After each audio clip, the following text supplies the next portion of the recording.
Your attention, please, ladies and gentlemen. You're watching, yes, the Yankees Entertainment and Sports Network.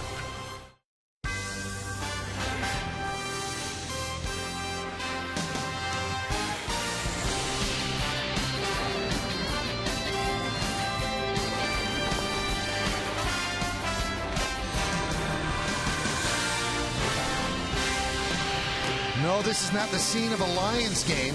About a half hour ago, it was snowing here in Detroit.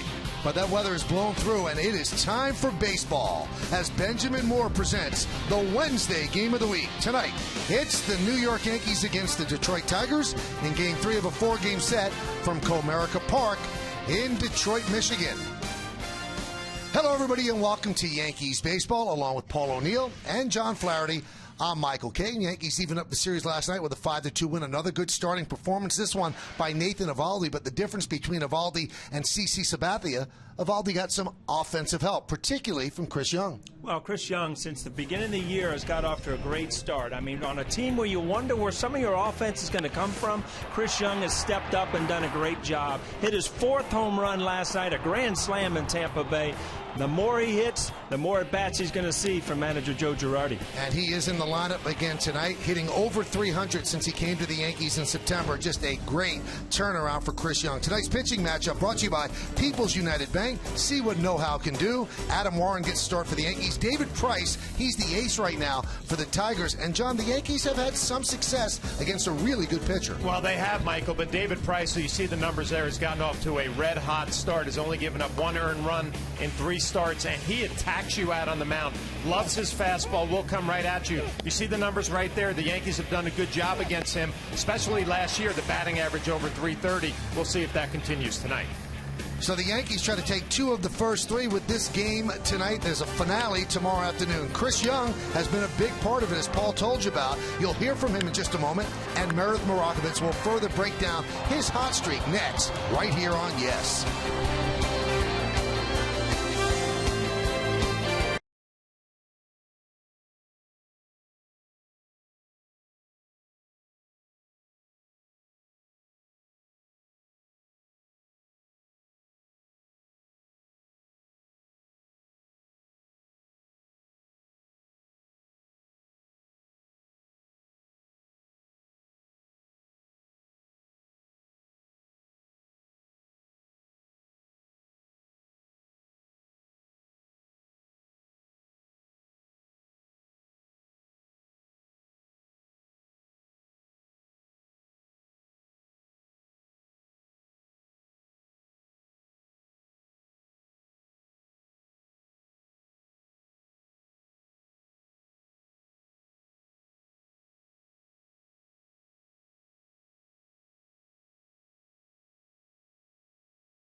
On a frigid April evening.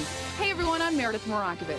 Chris Young had another successful night offensively. He was 3 for 3 with 2 walks. He had a solo shot to lead off the 7th inning, his 4th home run of the season. Not to mention he was just a triple shy of hitting for the cycle. Chris Young wasn't really sure what to expect as far as playing time was concerned coming into the season. He wasn't expected to be part of the everyday lineup, but still, he found a way to produce at the plate. Just got to stay ready. I knew what I was coming into when I came over here, and I love it here, and I'm happy with my situation, and just trying to help the team as much as possible. He's just ready to play. He's a professional. He knows what his job is, and he's ready to play every day. And the good thing is we've seen some lefties. He's got some consistent at-bats. He's played some because of some injuries and sickness against righties, and has just done a really good job. Young has really forced Joe Girardi's hand against lefties in particular. He's in the lineup again this evening, batting second. Plenty more to come here on the Yes Network. Michael Kay, John Flaherty, and Paul O'Neill coming up next with Lineup First Pitch Baseball right here on Yes.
broadcast is brought to you in part by DirecTV. If you call yourself a sports fan, you've got to get DirecTV. Call 1-800-DirecTV. By TriStateGMC.com. And by Blimpie, try one of the new oven-fired artisan flatbread sandwiches. Blimpie, America's sub shop. Yeah, still some flurries here at Comerica. Snowing a lot in the morning. Then it's been on and off the rest of the day, so people bundled up against the elements as we're about to have baseball in 38-degree temperatures. So Hardy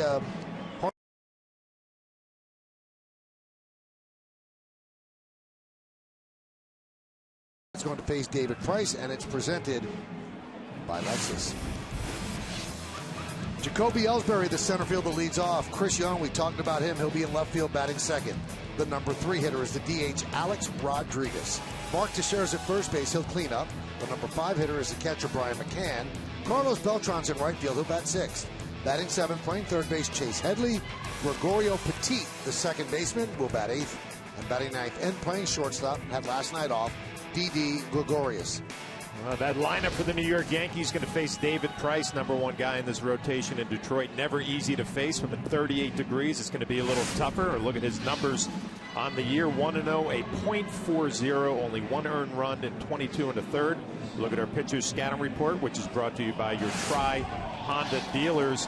Contract year, and he's in a salary drive. Gotten off to a great start with those numbers. And proud of his fastball this year, throwing it 71% of the time. Last year he threw it 57%. So obviously feeling good with the number 1 fastball. And maybe a little revenge against the Yankees. Yankees beat him up last year, 1-2, 5.76 ERA. And the batting average against him was .331. You could see that David Price asked the home plate umpire, Jerry Davis, can I blow on my hand while on the mound? And Davis said, yes, you can bring a heater out there tonight. So Price is ready. Ellsbury's ready. And let's do it here in Detroit. First pitch is popped up. Left side. Castellanos can't make the play. Lands in the seats. Doesn't seem as if wind will be as much of a factor as it was last night, although there is a bit of a wind blowing from right to left. David Price going with the short sleeves also, 38 degrees.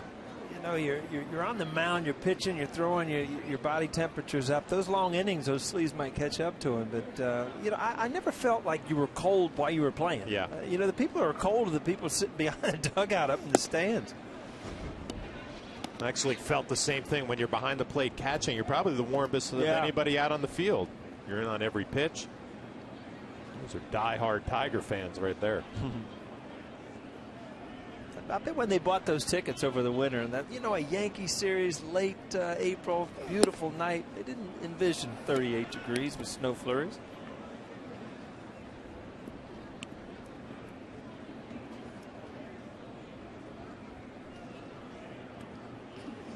Now, if I'm David Price's agent, right? He's going to be a free agent after the year. He's gotten off to a great start. And he has no sleeves out there, 38 degrees.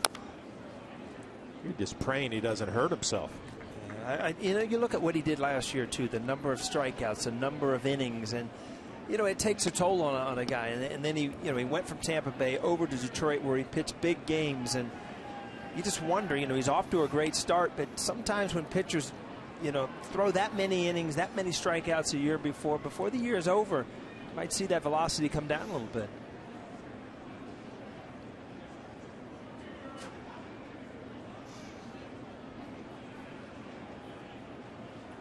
Two.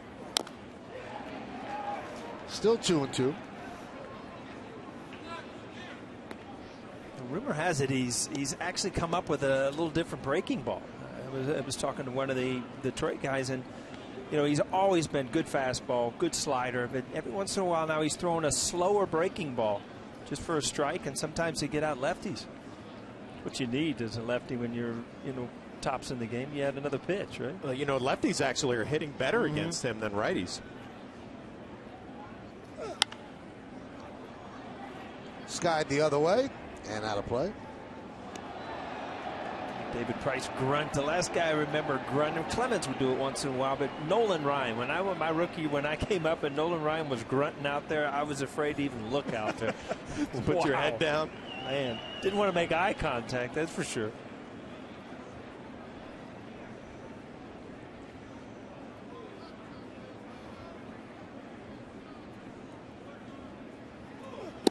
Breaking ball. Let's look at the game time weather presented by Bigelow Tea. It's cold. 38 degrees. Wind chill is 29 degrees. Wind is 14.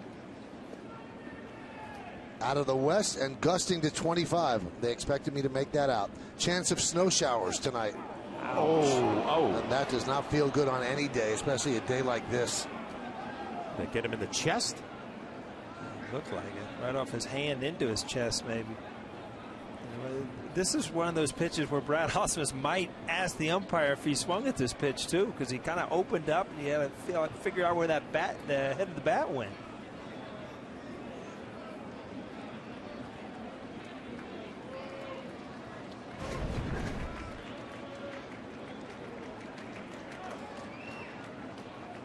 Wow.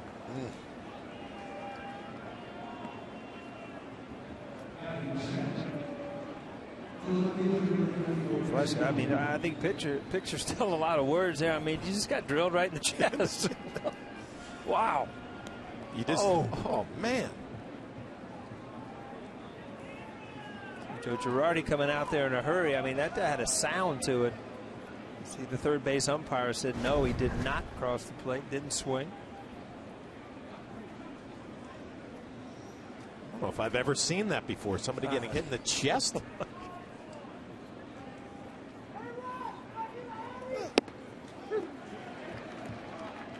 There's a strike to Young.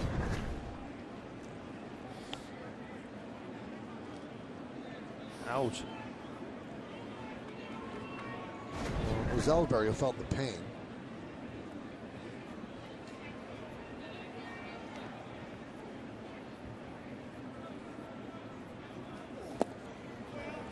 Count 1-1.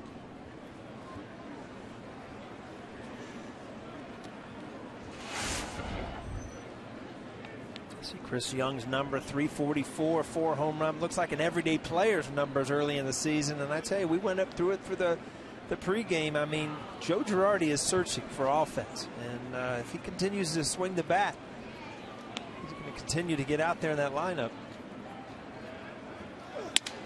Broken bat into center field, and that's going to dunk in.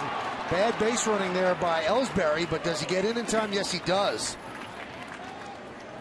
Ellsbury thought he was going to catch the ball, headed back to first. He didn't catch it. Then he kind of changed directions and got in ahead of the throw. Yeah, Ghost did a good job here of kind of acting like he was going to catch it, and then it just dropped. And if he comes up with that ball cleanly, he's out at second base.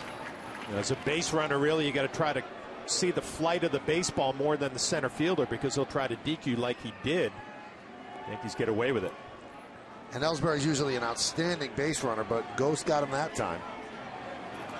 And by getting to second base, he gets Chris Young a base hit rather than a fielder's choice. And a beautiful base hit for Chris Young. You get jammed, you break your bat. Yankees had good numbers against Price. I mentioned that in the scouting report, and off to a good start here tonight. Alex Rodriguez tapping his helmet. He wants the second base umpire to move a little bit out of the background of the pitch that will be delivered. Moves to the other side of second base.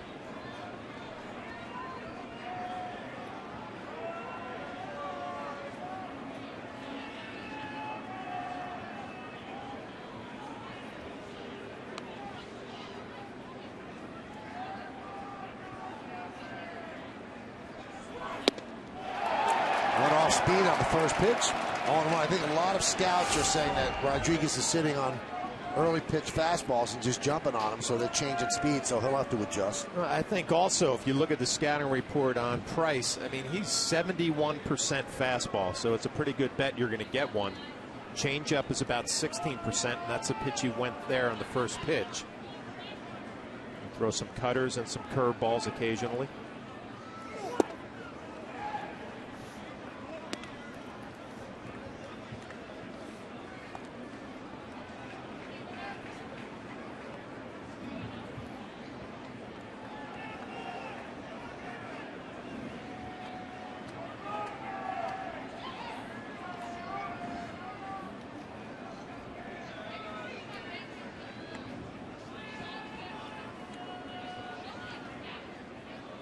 And the 1-1.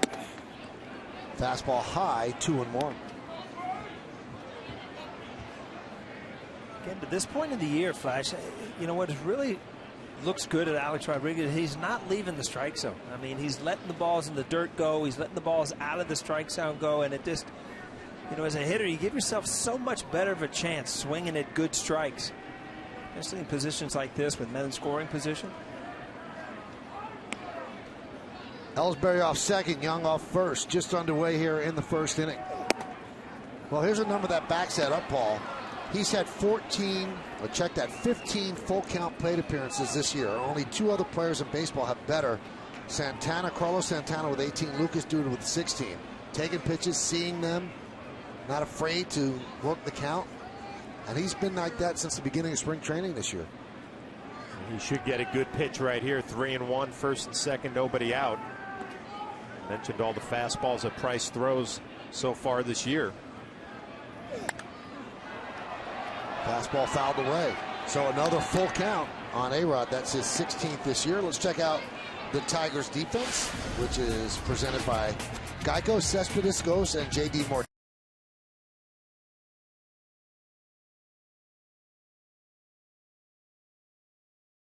The plate, and Price on the mound.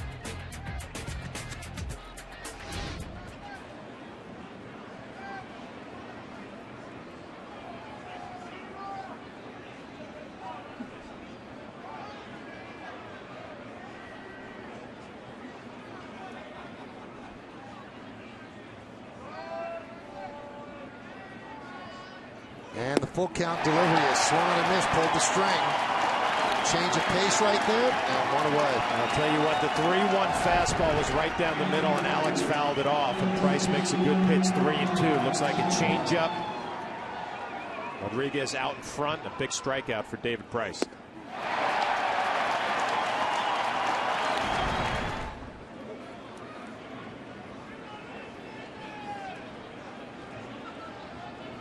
One thing, the Yankees have seen everything that Price has to feature so far in this first inning because of the base runners, because of Alex Rodriguez and a big at bat there. Curveball, fastball, changeup. He's had to use them all, but when you get him on the ropes, you don't know how many times you're going to have this opportunity throughout the game.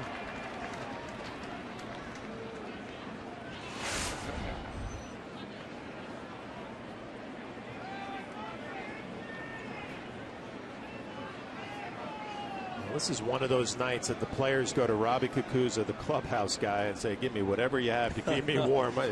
Teixeira's got something around his neck. And the heavy jackets out in the bullpen, everything's going to be out tonight. The hand warmers in your pockets. I used to carry those out in right field. Throwing hand in your pocket the whole time.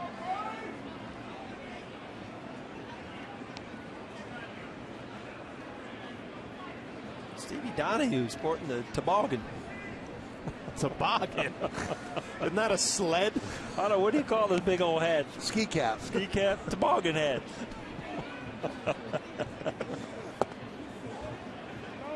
Check this swing. Count 2-1. They're making Price work.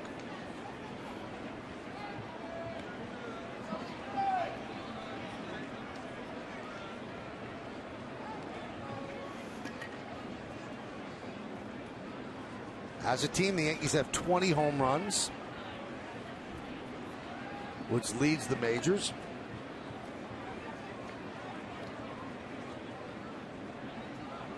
It was just a couple of years ago, in 2012, they had 245 home runs.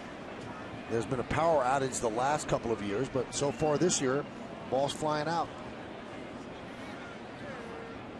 Price just threw a bad changeup there, 2-1. You think back to Alex Rodriguez, if you're Mark Teixeira watching on deck. Alex got a 3-1 heater right down the middle. This might be your one opportunity really to look for a fastball and try to do some damage. It was a fastball, but it was upstairs, and the bases are loaded for the Yankees against David Price. Now the Yankees have a different third base coach tonight. It's their old third base coach, Robbie Thompson, who has been the Yankee bench coach. Joe Espada went home today. His wife Pamela was giving birth. He got there in time to see young Viviana born. Joins little sister Eliana. Pamela is fine. Joe's a happy daddy, and we wish them congratulations. He'll be back shortly. Congratulations. The good news, he got there in time. Good year. Good news for future years, too, not just today, you know. Michael, your son and his little daughter can play together at the same age. Yeah, right? absolutely. Charlie's 5 months. Right now it seems like a lot, but when they're older it'll be fun. Yeah.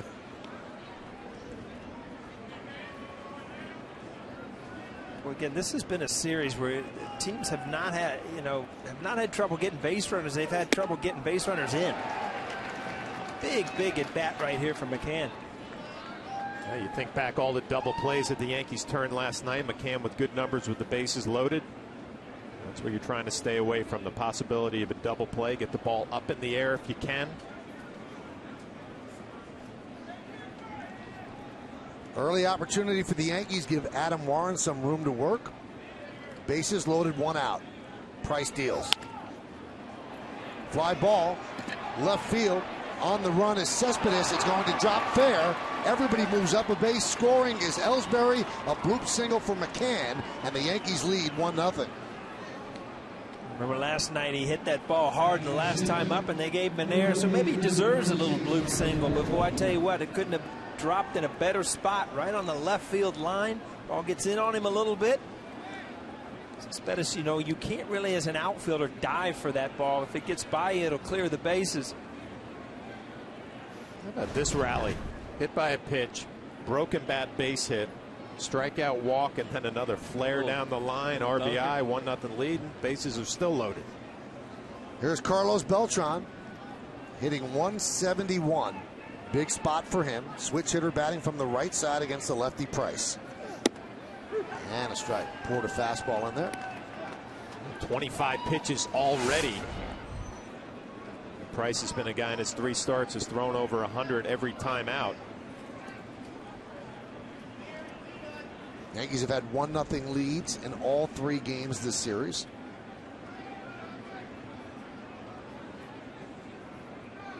The 0-1. 0-2. 11 grand slams for Beltran in his career.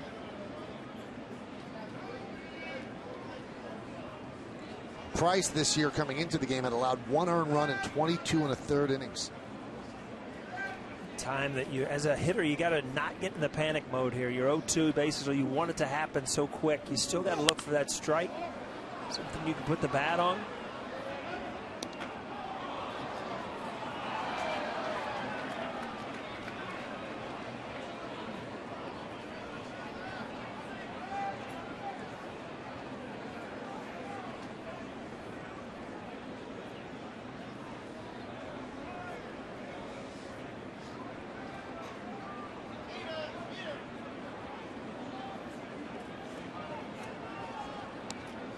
Price is a slow worker on the mound. The 0-2. 1-2. We mentioned he's the ace of the staff right now. Now Shane Green has 3 wins. We know that. Alfredo Simon has 3 wins, but with Justin Verlander on the DL, and there's no telling when he's coming back, this guy is the #1 starter on the staff.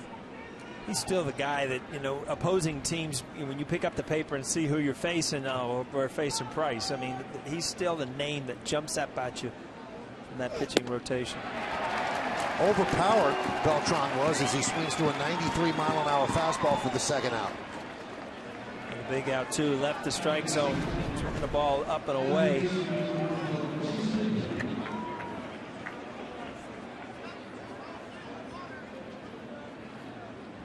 After a couple days off, you know, you get up there in that first inning in a huge situation. Haven't had batting practice in a few days, and it just, you hate it as a player when you feel like you're not ready for those big at bats. Here's Chase Headley with the bases loaded now and 2 outs. This will be the 30th pitch of the inning for Price.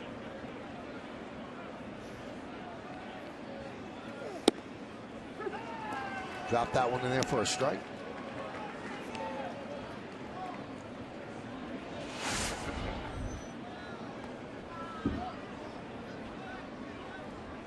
Young at third, Teixeira at second, McCann's at first.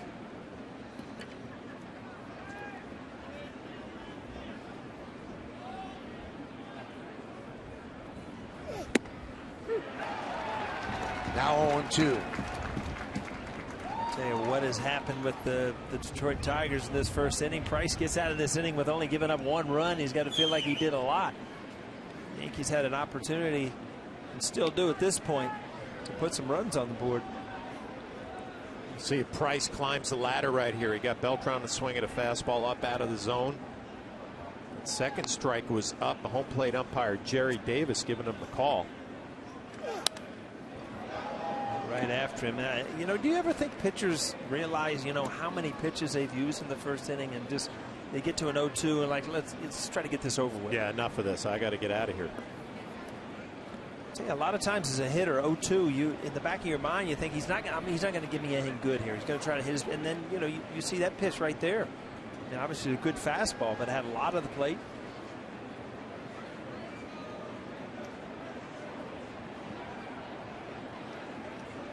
Some legitimate snow coming down right now. The 0-2. All we need, Paul, is Andy Pettitte. We turn back the clock to 1996. Right. Chris Haney pitched that day for the Royals, I want you to know. That's how my mind works. I can just remember things like that. Now, I'm assuming you had a good day. That's why you remember that. Got a hit. It meant something. It is April 22nd, everybody. I think they're going to light the tree at Rockefeller Center.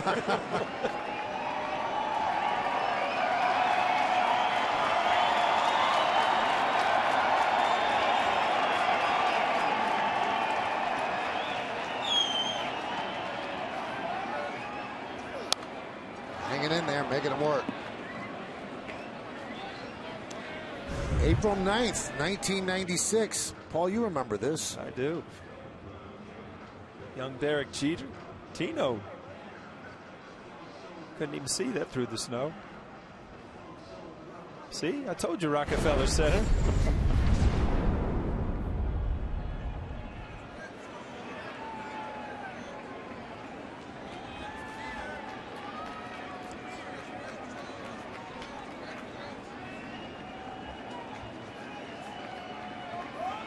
And the 0-2. Boy, they're making him throw a lot of pitches.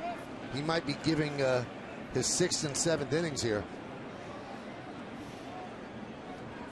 Well, he hasn't really shown it yet, but he's got to be getting frustrated. 35 pitches, couple of foul balls.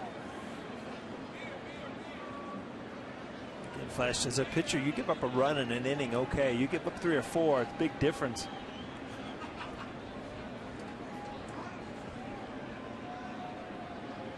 Fastballs in this count, you got to remember he does have that changeup that he struck A-Rod out with. And there it is again.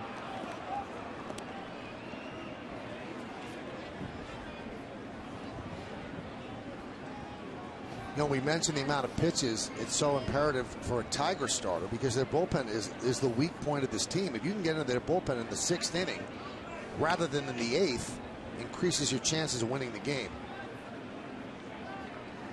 Even if Price straightens himself out, he's throwing pitches now he's not going to be able to throw later. Here's pitch number 37. Base hit to left field. Young scores. Teixeira will stop at third. An RBI single for Headley as he wins that battle, and the Yankees are up 2-0. Well, that's a huge at bat for Headley, and a good at bat. He saw everything, and it looked like he went back to that changeup. A good pitch. They stayed with it and just hammered it to left field. Well, you think back to the changeup beforehand, was down and away, and he took it really well. Now when he goes down and gets it and hammers it into left field, and another run on the board. More importantly, Price not out of the inning yet, has to keep working. Now that's Price's line from last August against the Yankees. Now with the 2 Yankees that got on base in the first inning, 11 straight Yankees got on base against David Price if you go back to that game as well. Wow, 12 hits in 2 innings. That's kind of hard to imagine with the stuff that he has. Here is Gregorio Petit. And he's always going to be connected with Derek Jeter in Yankee lore. He served up Derek Jeter's 3,000th hit, which turned out to be a home run on a day that Derek had 5 hits, including the game winner. That was against Tampa Bay.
Missed inside.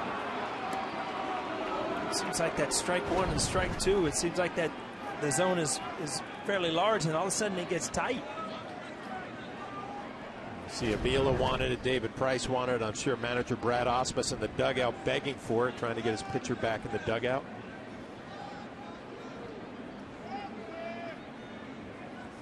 Two balls, 2 strikes, 2 outs, bases loaded, 2-0 Yankees, top of the first. That one is driven to left field and deep. Sesman is back, still back. It's going to be over his head and up against the wall. That is going to clear the bases. 3-run score. It's a 3-run double for Gregorio Petit. And the Yankees have put a 5 spot up on the board against David Price. I tell you what, you get to these big at-bats with 2 outs and you can kind of break the game open, or at least give your pitcher something. You see they're going to go out and try to settle Price down. Again, another changeup. Left up, Petit stays with it. A lot of times these guys that get those spot starts, you know, last night really helps you tonight, because you get back-to-back games. I can't help but think that Petit was really in better shape tonight coming into this at-bat, because he had an opportunity to get 4 or 5 at-bats last night. Well, he needed that, just 2 hits and 18 at-bats, and looked overmatched at the plate quite a bit. So Girardi pushes the right button starting him. Now let's see if he pushed the right button starting Gregorio, the Didi Gregorius. 9th batter to come to the plate for the Yankees.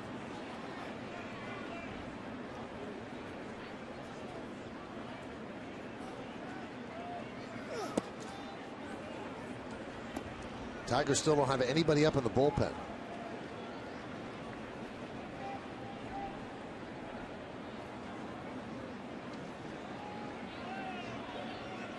Manager, this is usually the night that you can kind of sit back and just enjoy your number 1 going out there and shutting somebody down. Hope your offense gives you a good night. I'm thinking most of those bullpen guys probably even haven't gotten to the bullpen yet. They're sitting in the clubhouse or the dugout thinking David Price is pitching. We'll see about the 8th inning.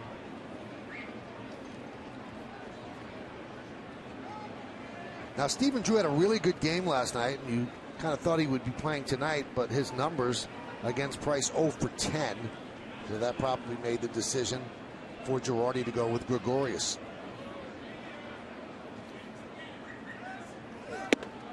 (3-0). Wow. Yeah, he's just pretty much out of sorts. I mean, you've seen a couple good pitches here and there, but consistency. Left a couple change-ups up. Had no problem getting ahead early. Couldn't get the strikeouts. Got a strikeout with A-Rod and Beltran, but had an opportunity with 2 strikes on a couple guys and just could not put them away. Well, pitchers are not used to throwing, obviously, this many pitches in 1 inning. You tell he's all over the place now. And he walks Gregorius. So first and second, still 2 men out, and that's going to bring up Ellsbury. Well, it's got to be a tough spot for Brad Ausmus, the manager. Obviously, you don't want to get David Price hurt throwing all these pitches in the first inning. You see some activity now in that Tiger bullpen. People running around. Well, Jacoby Ellsbury got one on the left side of the chest starting off this game. He came around to score on the McCann bloop single.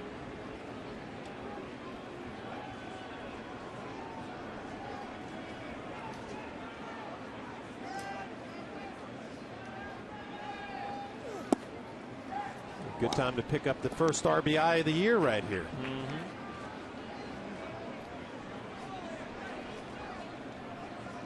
Angel Nesbitt is up in the Tigers bullpen.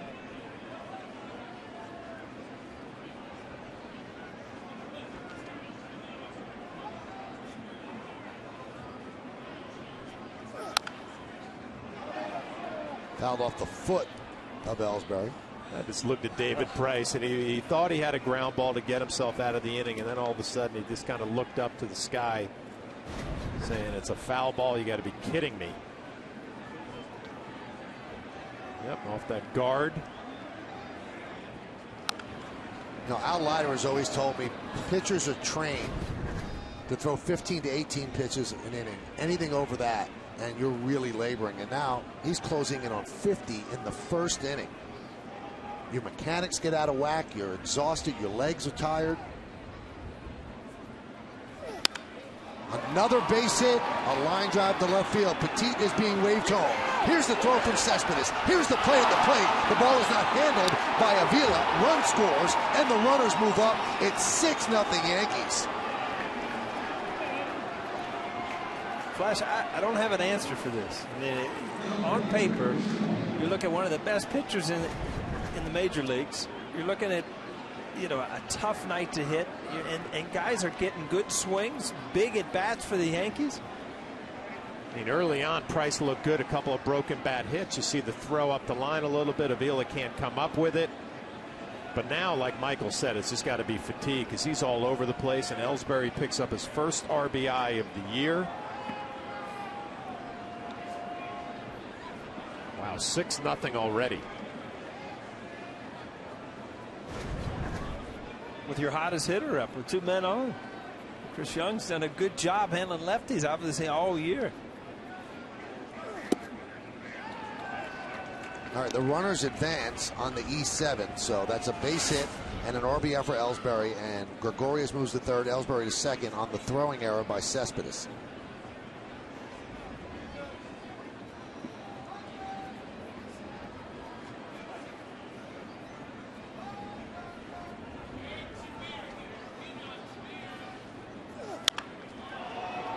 Fly ball, shallow left center, and coming in and making the play is Ghost to end the inning. But the Yankees score 6 runs on 5 hits, 1 error, 2 men left.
Top of the first, the Yankees owned David Price. Now Adam Warren will take his chance against this Tiger lineup. Center fielder Anthony Ghost leads off, batting second. Playing second, Ian Kinsler. Miguel Cabrera at first base will hit third. Cleaning up the DH, Victor Martinez. J.D. Martinez in right field will bat fifth. Batting sixth, playing left field, Yoenis Cespedes. Nick Castellanos, the third baseman, bats seventh. Batting eighth and catching, Alex Avila. And Jose Iglesias, the shortstop, will bat ninth. Adam Warren out there taking his warm-up pitches now as a 6-run lead before he throws his first pitch. Take a look at his numbers on the season. Going to be his third start, the ERA 4.82. Or look at our pitcher scouting report, which is brought to you by your Tri-Honda dealers. Was good for the first 3 innings at Tampa his last start and gave up 4 runs in the 4th inning, and the slider was not a good pitch that night. We'll see if it gets better tonight. And follow the leaders. Sabathia and Eovaldi showed Adam Warren how to get this lineup out. You have to pitch inside with your fastball. A lot easier when you have a 6-run lead already. John, any concern? The top of the first inning took 31 minutes. Yeah, Warren of course. was sitting on the bench. Of course. The good news here at Comerica, there is a batting cage right behind the dugout if you wanted to go in there and throw a couple of pitches. I think you'll trade that any day for the 6 runs already. Spot, sure.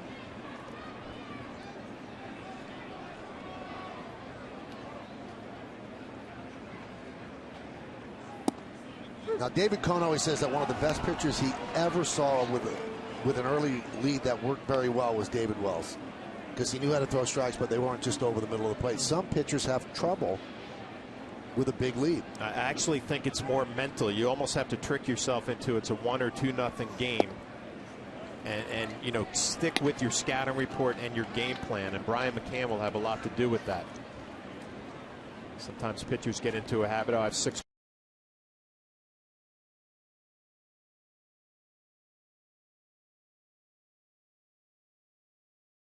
You've got to start putting together a game. You've got to get into a rhythm. You've got to figure out what pitches are going to work for you.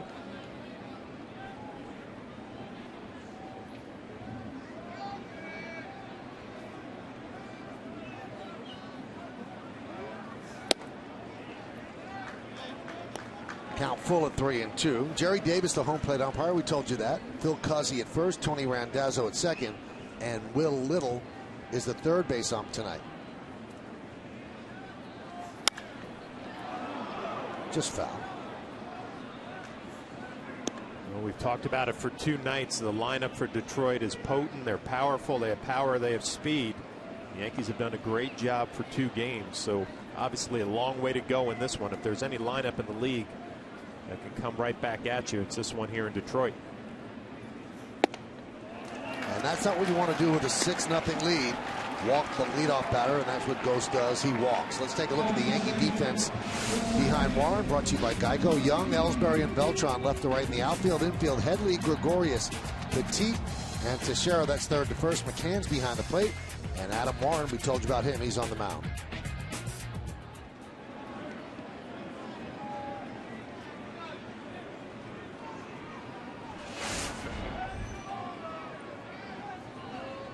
Here's Kinsler.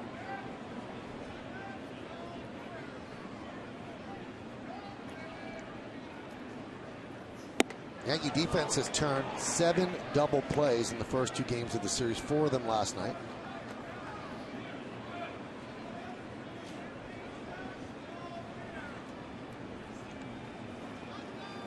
We told you last night you have to go back to 1973 to see starting pitchers that turned 3 or more double plays in successive games for the Yanks. Line into center field. Ellsbury's there. Hit well, but 1 away. I mentioned the slider in the scouting report for Adam Warren last time out against Tampa Bay. It was just kind of spinning and rolling. This looks like a fastball, little 2-seamer in. Kinsler hits it hard. But right at Ellsbury in center field, that slider really needs to be a big pitch for Adam Warren tonight. Here's Miguel Cabrera in 55 games against the Yankees in his career. He has 46 runs batted in and 18 home runs. But he does that to a lot of teams. Hitting .389 in the early going.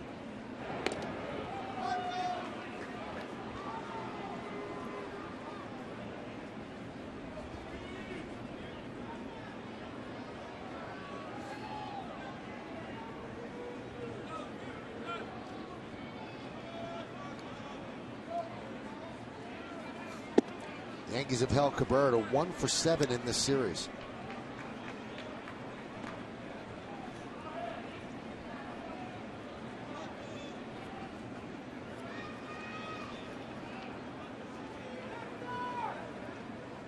If you're Adam Warren, you're thinking double play, and you can run that fastball in on Cabrera's hands, try to jam him, get a ground ball, or you can go that slider down and away, get him reaching out over the plate.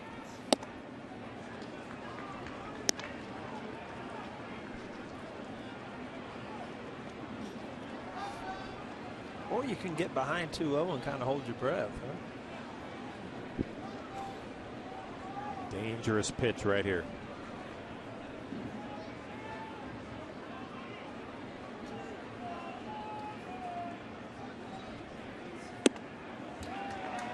3-0.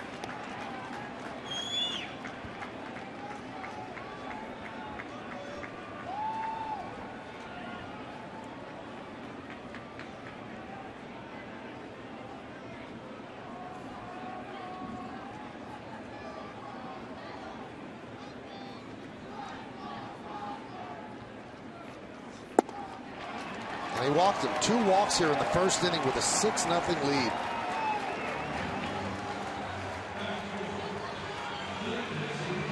Well, Brian McCann's going to go out and have a little talk with Adam Warren, but this one has a feeling like we might be here a while tonight. I tell you what, I was really impressed with Cabrera there. I mean, down 6-0 in the first inning. You could tell that 2-0 pitch he was taking all the way. I mean, he's going to make something. He's going to make that pitcher, Adam Warren, throw strikes, get ahead. I mean, they're trying to come back. Even if he gets a base hit, you let that other pitcher dig a hole for himself, which right now Warren is doing.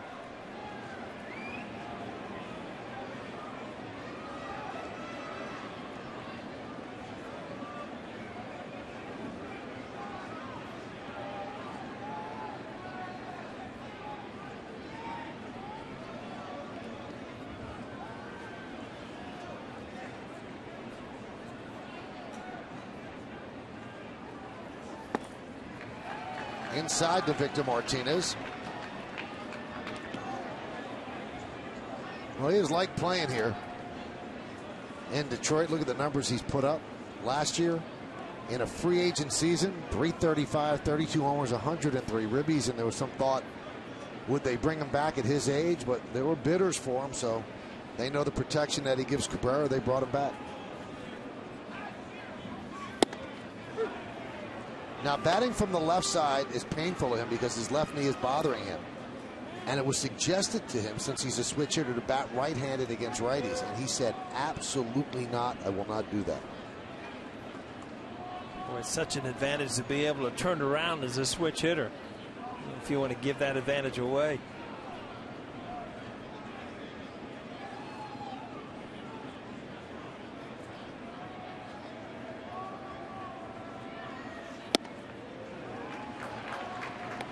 Two and one.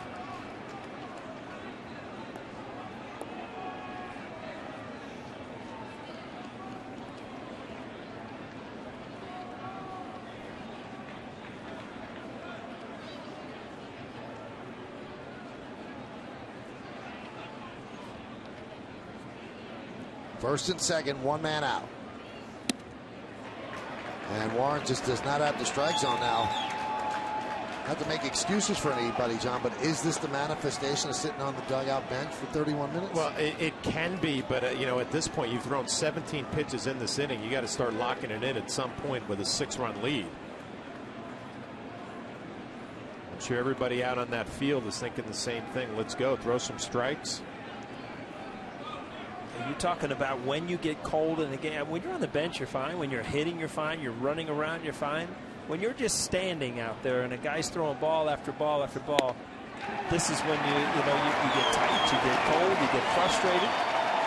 And you get a trip to the mound from the pitching coach. Well, you know what? It is. There's 38 degrees out there. It's a brutal night to pitch, but this might be a little message from Larry Rothschild. Let's go.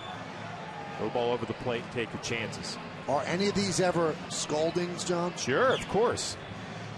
From you or the pitching coach? Well, you know what? If you're a catcher, you'd rather it be from your pitching coach, but I'm sure Brian McCann thinking the same thing. Let's go.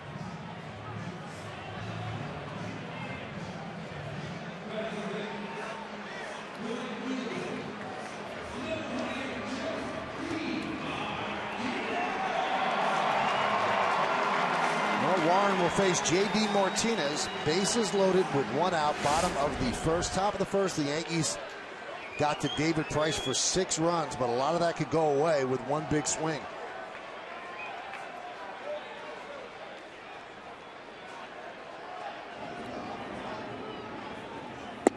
And there's the strike. Good pitch, good call right there. Brian McCann, a little slider to slow Adam Warren down a little bit. He's been scattering his fastball. Time you throw a break a ball, if you're a pitcher mechanically, you got to stay back a little bit slower. Really see that changeup grip there. He went to a straight changeup, got it up in the zone, but when you fool a hitter with pitch selection, sometimes you can get away with it. Just see that circle change. Floats up there. So quickly ahead in the count, 0-2. Goes at third, Cabrera at second, Victor Martinez at first. One man out, bottom of the first. Emergency hack, to say the least.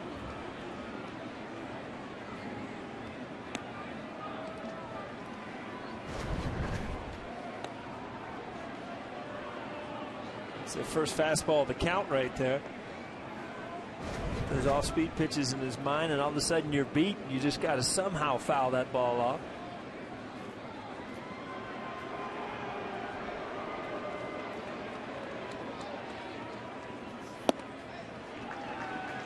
missed outside, 93 miles an hour, 1-2.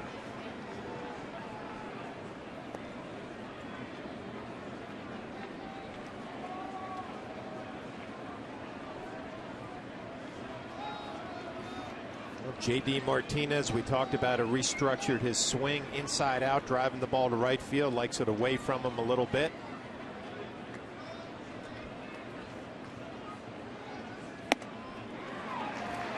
Two and two. McCann flash, you're thinking about one pitch you can rely on right now. You can't figure it out. The changeups have been high, the sliders have been good or bad. They've kind of been both, and then the fastball's been all over the place. Fastball's been all over the place. They must like the changeup.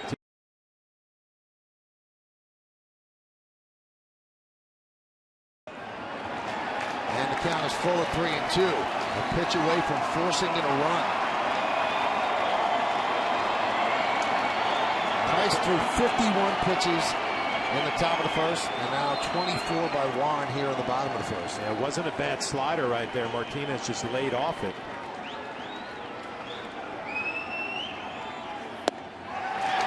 Ball four, forces in a run. 6-1 Yanks.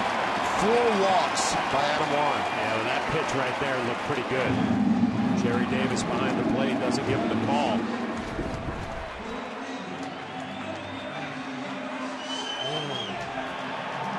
You know, you hear it all the time when a pitcher is all over the place and an umpire doesn't get locked in on the strike zone, you usually don't get the close calls.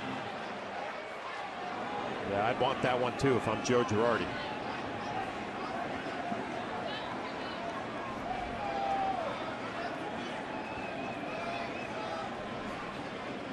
Well, here's Yoenis Cespedes. Guy that just scares you every time he comes to the plate. Doesn't get cheated on a swing. He puts everything into it. He's been one of their hotter hitters, driving in runs too.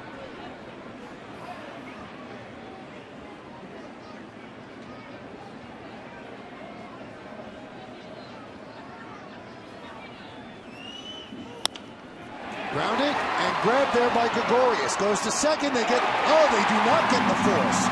Another run scores. Infield single for Cespedes, and it's 6-2 Yankees. It'll be one of those nights. The Yankees had some broken bat base hits. This is an infield hit. Gregorius knocks it down. The throw to second is going to pull Petit off the bag. You wonder maybe if he had a play at third base right in front of him. I don't think he came up with it clearly. That's a Mercedes-Benz Yes Mo, brought to you by your Mercedes-Benz Tri-State dealers. But you got Victor Martinez coming right here, plays right in front of him. He decides to go to second instead of maybe third. Base is still loaded. Here's Castellanos. And that's bounced up there.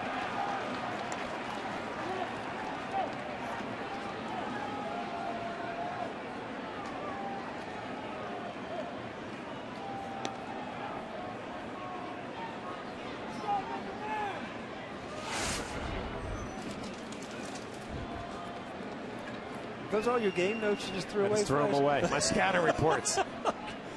Because nothing has gone the way you were playing so far, right? David Price looking at a new life. Let's see if they can turn two. There's one. Not in time. Took too long to get out of Gregorius' glove. Another run scores. He underhanded that ball from a long way. Usually you see that kind of quick pivot and get that ball to the second baseman as quick as you can. Gregorius decides to underhand it. You see that's a long way. It's just a little bit more time. It's a play that has to be made. I mean, that's a routine 6-4-3 double play, and it just takes too long here with the transfer and the underhand flip from a long way away.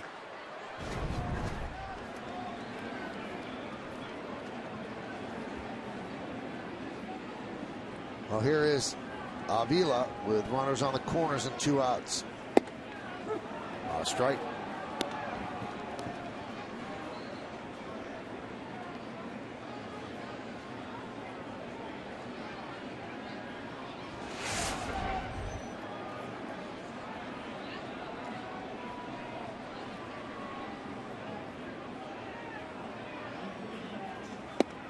And another strike.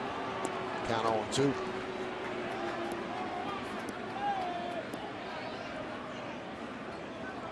Four walks and an infield hit. 3 runs are in.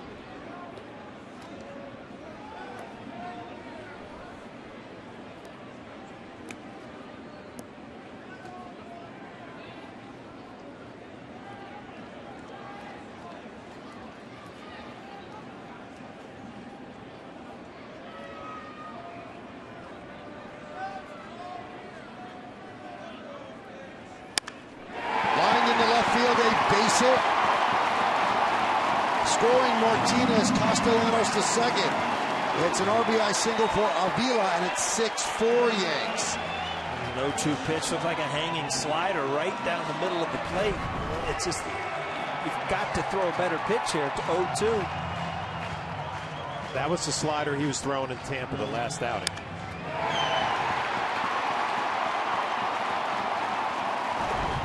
When I think of Adam Warren, I think of a guy who can throw his slider anytime to the corners, and it just, for the last 2 starts, it just hasn't been there.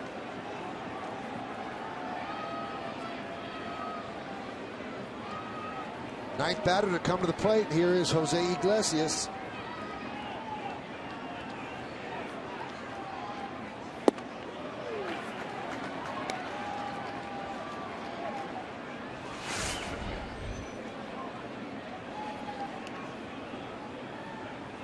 Some action in the Yankee bullpen.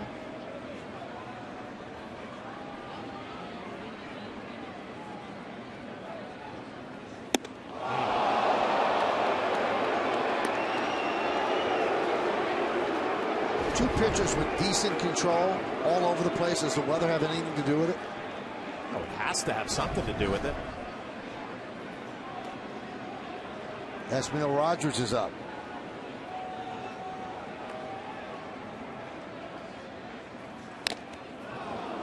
Knocked off the mask of McCann.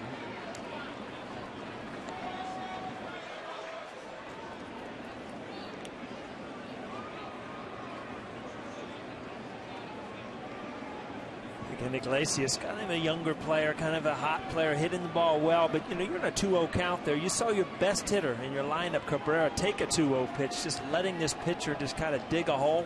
You swing at 2 pitches now out of the strike zone and get him out of the inning. And that will end the inning. The first inning, 10 runs.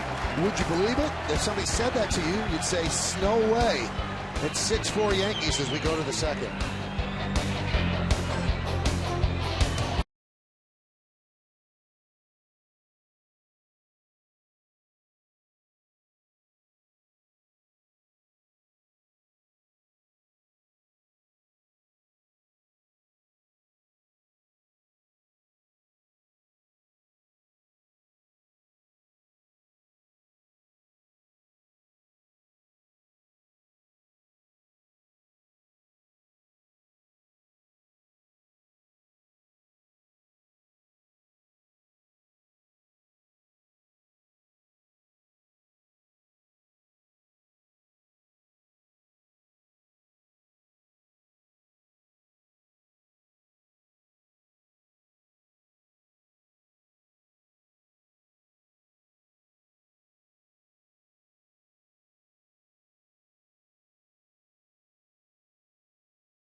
By clean, crisp Coors Light, and it's about the first inning.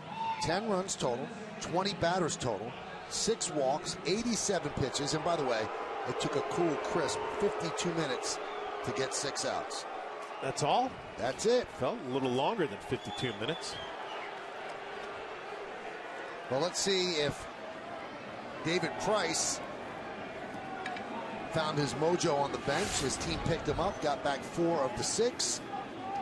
We've got ourselves a ball game. Here's Alex Rodriguez.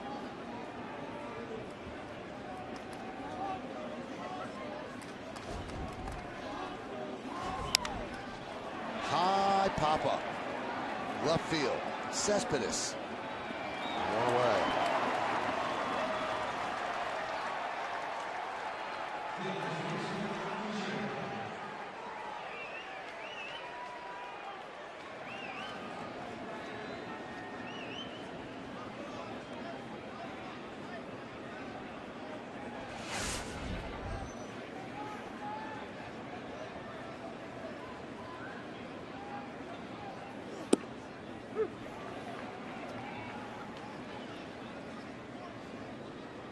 Expect David Price really to lock in on the strike zone, throw a lot of first pitch strikes here with the pitch count now at 53. See, look at his fastball now. After that first inning with 50 pitches, I mean, you're down to 89 miles an hour in the second inning.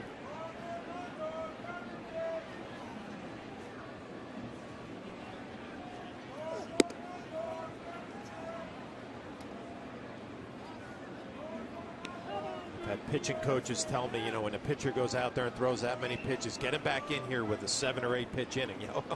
Okay, you go out there and try to do that. He's all over the place. A lot easier said than done.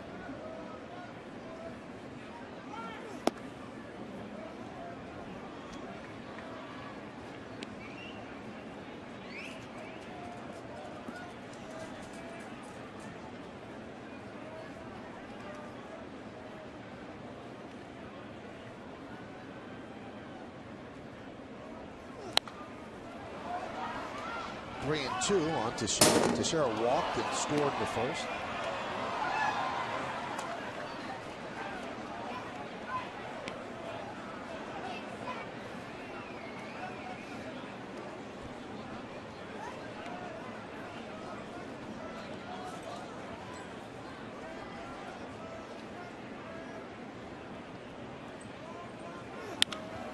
That was lined to left field. Cespedes puts it away for the second out.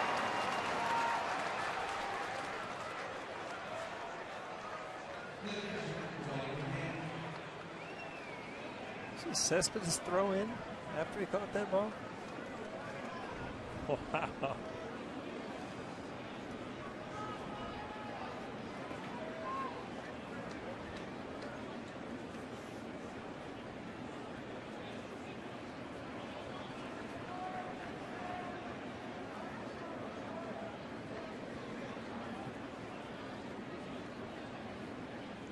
Price has a very strange windup. It's very close to a stretch set.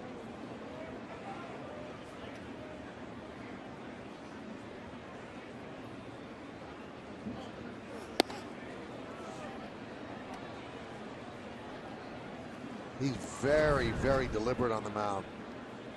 Just a little small step and then picks up the foot, puts it down. Very simple mechanically.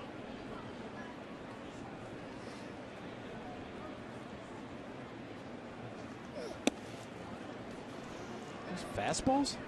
I think he's trying to turn him over and get him in on the lefty, but I mean, you're down in the mid 80s here. Oh, that's a slider there that just has no bite to it.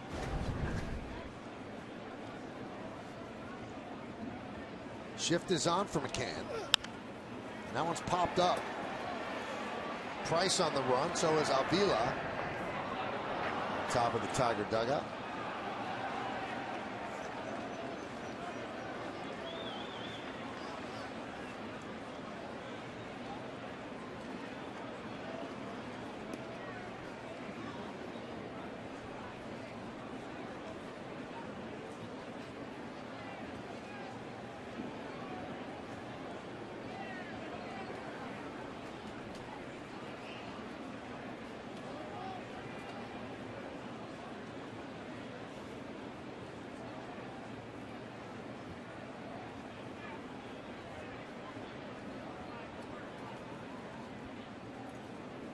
And the 2-1 pitch. Hammered into center field. Long run for Ghost. He's going to have to play it on a hop.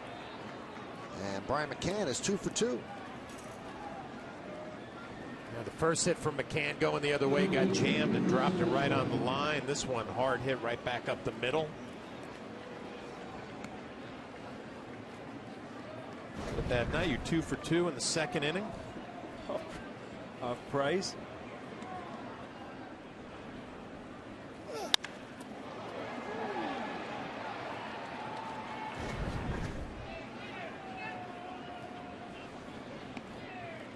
(6-4) Yankees lead. We're in the second. Beltran hammers one into left center field. It's a base hit that splits the outfielders and it goes to the wall. Let's see if McCann can score. He's chugging around third. Robbie Thompson's waving him home. Here's the throw. It's wide of the plate. He scores. It's a double and an RBI for Beltran. He moves to third on the throw, and it's 7-4 Yanks. Robbie Thompson, first night back out there. Takes a little chance there, but you know, he was in a position with 2 outs there. It was going to take a perfect throw. A perfect throw gets him out at the plate. Beltran, good piece of hit, and hammers it to left center field. McCann, not your fastest runner, but why not take a chance, put the pressure on the defense, throws off line. McCann gets in easily. But Brian McCann chugging all the way from first base is going to be able to score. Carlos Beltran really needed that hit right there. A little confidence knock, hammering it to left center field. You really got to wonder about some of the scoring. He gets a triple. Triple? That's not it. This is a double. It's a double, and he goes to third on the throw, but it scored a triple. The official score has been here an hour in the first inning, too. You know, he's had about enough.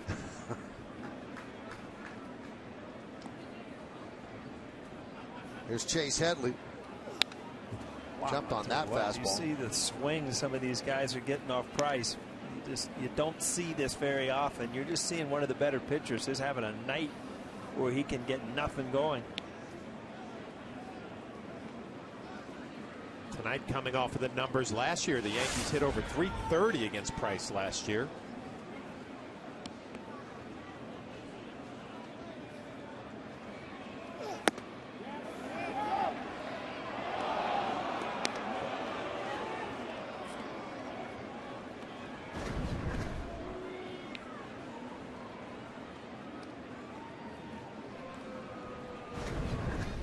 So a 1-1 count on Headley. RBI single in the first inning. So the Yankees lead 7-4. 65 pitches for Price and 2 outs into the second.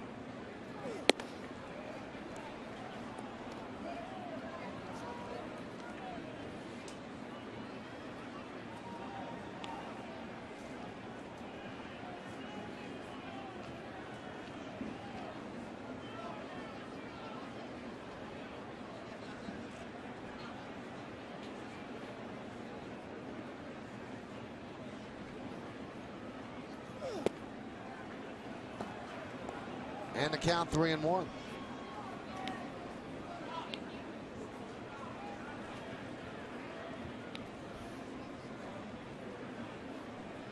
Petit is on deck.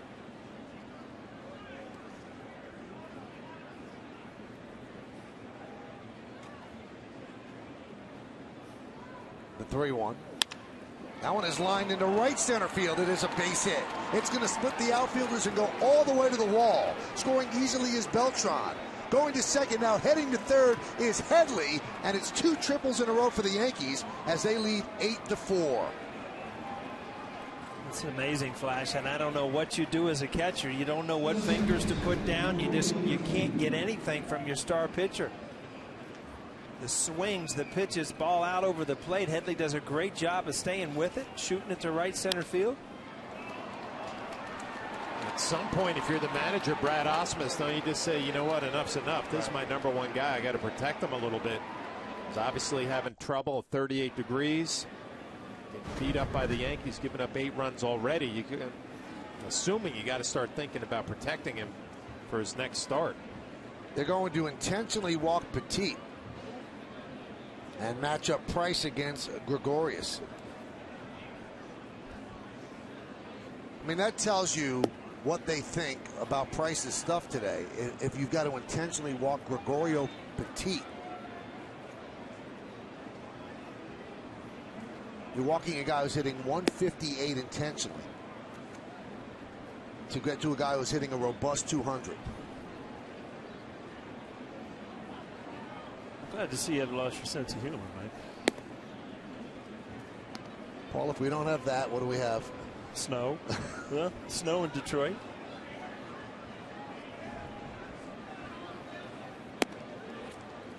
Well, there's an intentional walk to Petit, and that brings up Gregorius.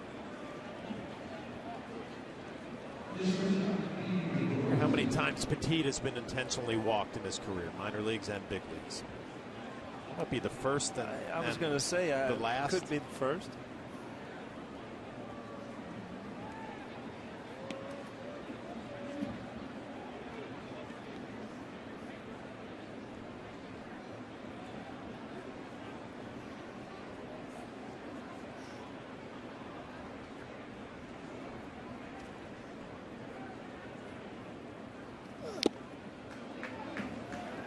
Thinking about the guys on the bench for the Yankees tonight, Drew, Gardner, you know, they get a night off against a tough lefty. It's 38 degrees, and you're thinking, you know what, I'll take this night off. That's right. Now all of a sudden you're starting to change your attitude a little bit. 8 runs, everybody's laying out line drives. Really? Probably could have had 3 or 4 RBIs in my pocket, been a part of this.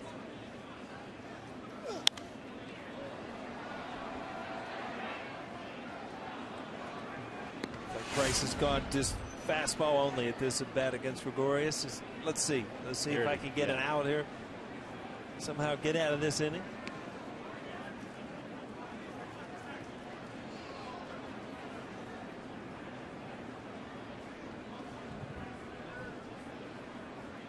You know, Paul, you always talk about batting averages change so much at this time of the year. How about ERAs? Oh, well, we went from .4 to, we'll figure it out. Gregorius right there with a kind of an orthodox swing. Sometimes I wonder where his balance is. You just see everything's kind of going away from the ball and just swing with your arms there. I got word that Petit got intentionally walked 6 times in the minor leagues. How about that? He was raking, huh?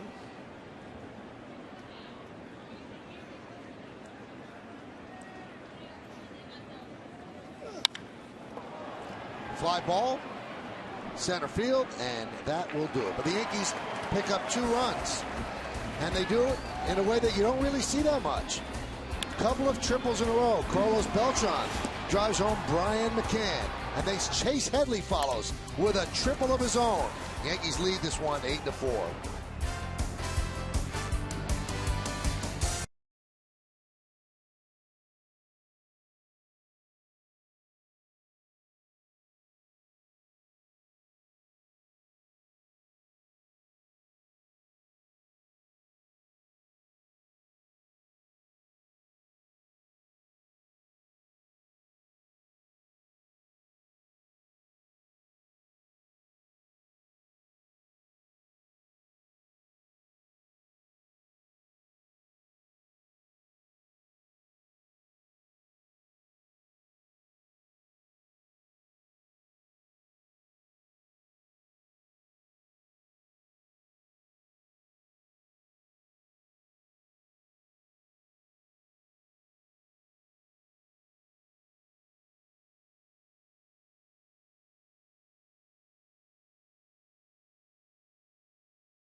Brought to you by Toyota. Toyota is the official hybrid vehicle of the Yankees.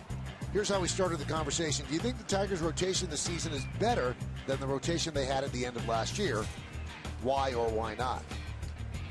Well, King Tater 1313 says yes, they made the right moves to replace Max Scherzer by going younger. The young guys have matured to be potential all-stars. Follow Yes Network and tweet us your responses using Hashtag Yankees Prius to keep the conversation going. I put up a stop sign right there. You lose Rick Porcello on Max Scherzer, and I know everybody gets giddy early that Shane Green and Alfredo Simon are 3-0, but they're not those two pitchers. But all-star, we're talking all-star already? Amazing. Shane Green has gotten off to a great start.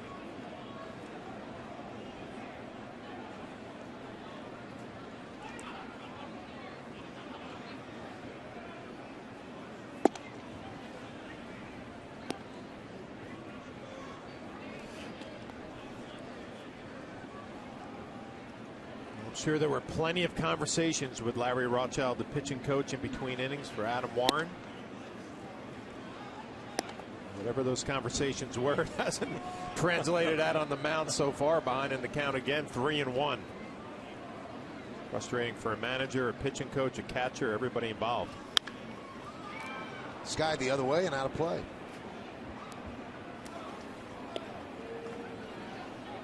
Meredith Morakovitz has more about Girardi's concerns about Warren and the weather.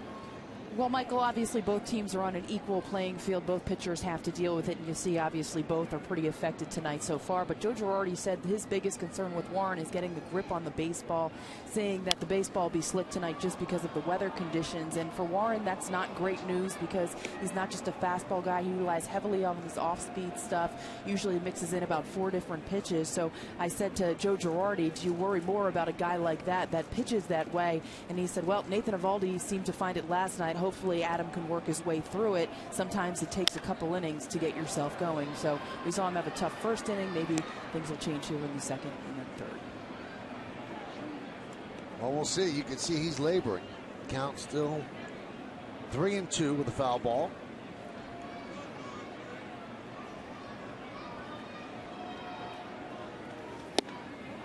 Ghost goes down on strikes. Big pitch there, went to the fastball, threw it by him.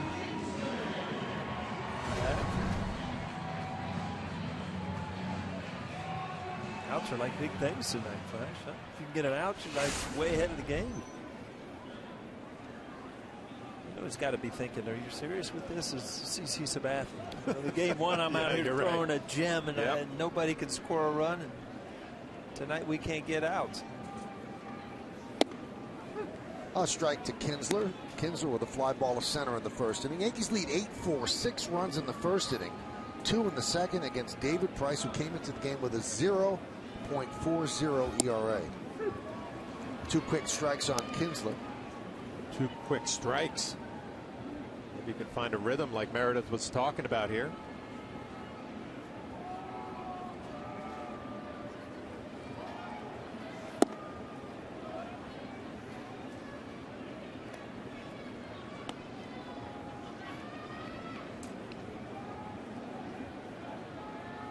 Those scouting reports that Brian McCann talks about with starting pitchers, that is like a distant memory now.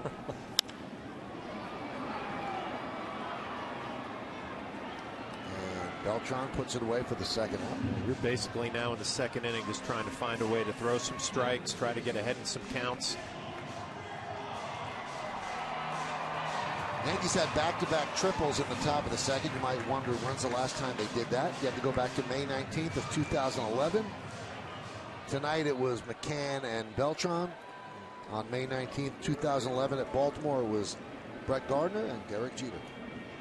Both RBI triples.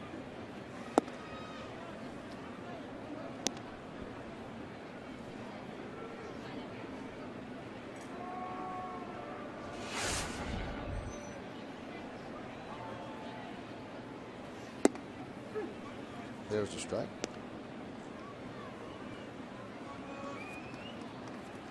Yeah, the back-to-back triples in the top of the inning, I'm sorry, it was Beltran and Headley, not Beltran and McCann.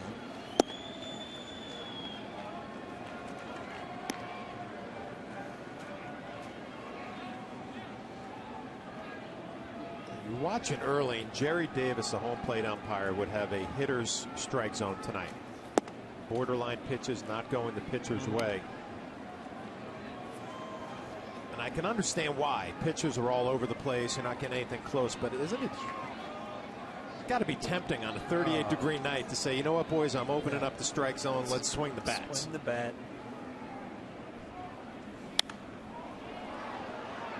Well, the scoreboard count has been frozen because of the weather. I didn't even notice that, Michael, Yeah. but you're right. Balls, strikes, outs, we're all zeros. Yep.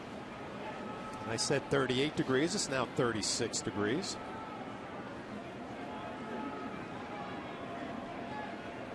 Here's the payoff.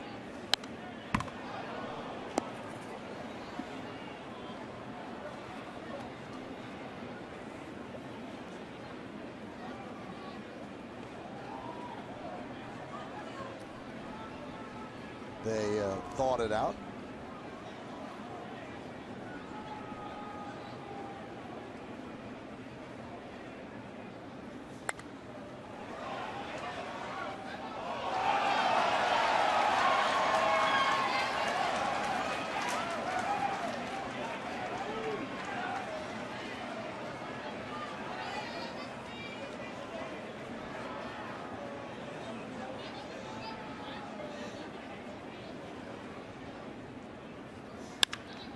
Ground ball is short.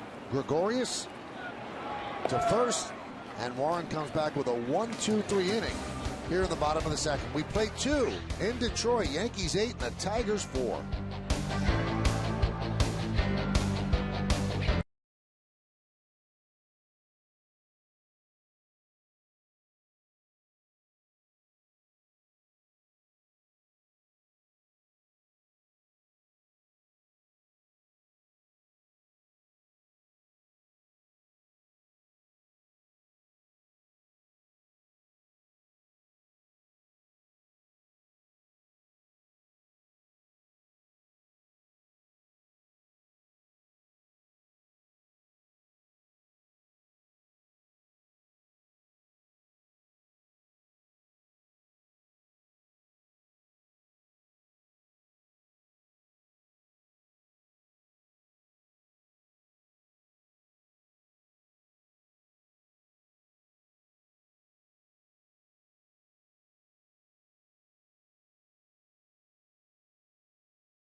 No home runs, though, but that's still not a problem. They lead the major leagues in home runs on the Honda League leaders board. Yankees with 20. Orioles and the Blue Jays tied with 19. Mariners, Astros, and Reds, 18 each. Hot, power-wise. Ellsbury, third inning, third at bat. Count 1-0.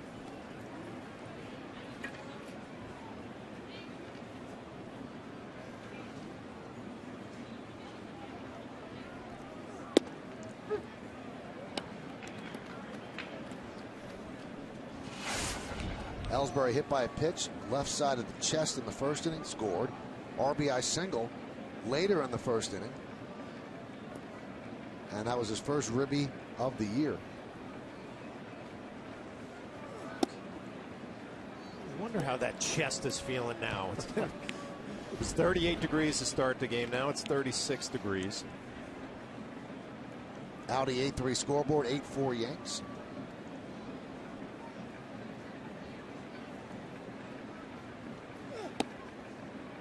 So remember a spring training game where I took a full swing at a ball and got hit in my right shoulder with a pitch. How about that? You had it working, huh? Spring training. That's called not picking up the baseball out of the hand right there.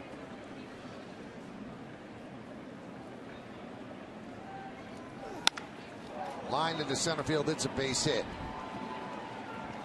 I've got a question for both of you. This is one of the most important people on the team. I know it's only a 4-run game, and it's the third inning, but he's got 81 pitches. He obviously doesn't have it. Why is David Price still out there? You can see the bullpen now is getting to get going again. I totally agree with you. And David Price is one of the great competitors in the game, but at some point he's got to be saying, you got to be kidding me. This just 9 hits already, 8 runs in, 81 pitches. You almost wonder if Ausmus went over to him during the innings and sat down and said, what do you want to do? Yeah. You want to try to figure this out? You want me to get you out of here? What do you want? What do you want me to do? What do you feel like doing? And a lot of times managers will go to their number ones and get their opinion on things.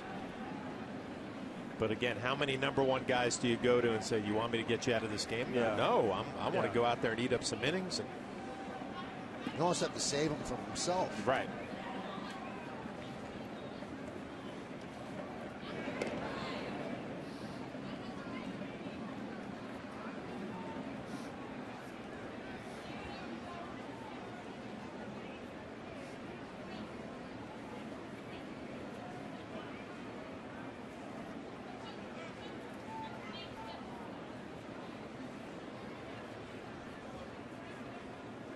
Looks like they are going to get him out of here. A couple throws over to first, stall a little bit. You have to think Nesbitt has to be ready to go. I mean, he's been up a couple of times yeah. already. And I know this isn't the Tigers' focus, but this man is going to be a free agent at the end of the year.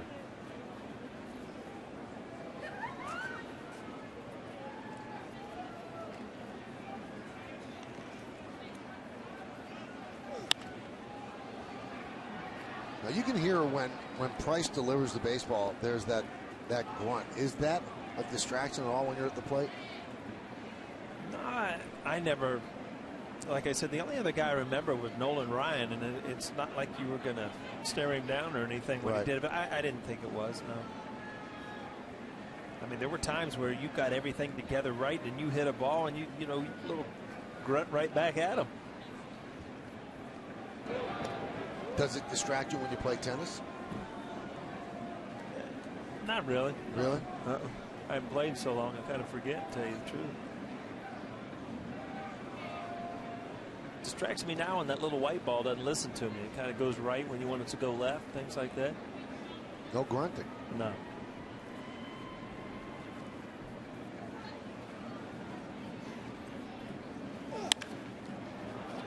Hit sharply to center field, backing up Ghost. He makes the play. Ellsbury will head back to first. Let's listen to the quality of grunt that David Price delivers. I would think that'd be effective on a changeup. Yeah, I mean, it happens so quick, and then you're picking up arm speed and things like that. That you know, I don't even know as a hitter if you even realize the pitcher's doing it. Here's A-Rod, 0 for 2 tonight. Strikeout and fly ball to left. He's the only Yankee that has not reached base tonight. Price has given him a lot of changeups today. Struck him out first time up with a changeup. Seems to be showing him that fastball in off the plate and then going off speed.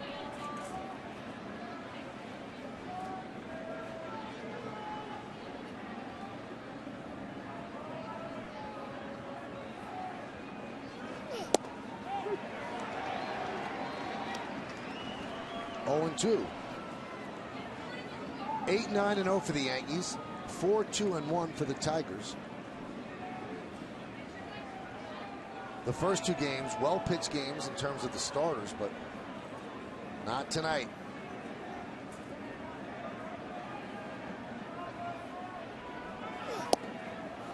Just missed outside. Jerry Davis is not expanding that strike zone.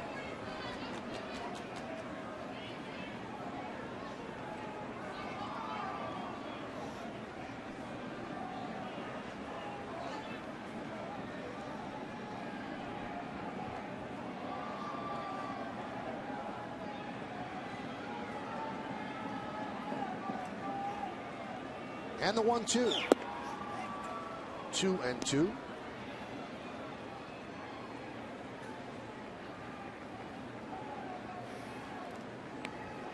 talk about a pitcher that's going to be a free agent, and it always reminds me of when CeCe got traded from the Indians to the Milwaukee Brewers, and they were in a pennant race, and he insisted on making his final couple of starts on 3 days rest.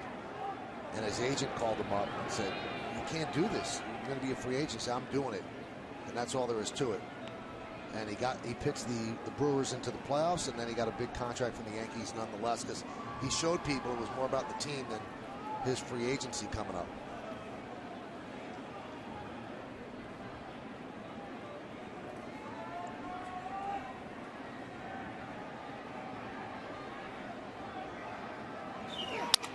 That one is punched into center field, a base hit for A-Rod, so all of the Yankees have reached safely in this game as Ellsbury moves to second.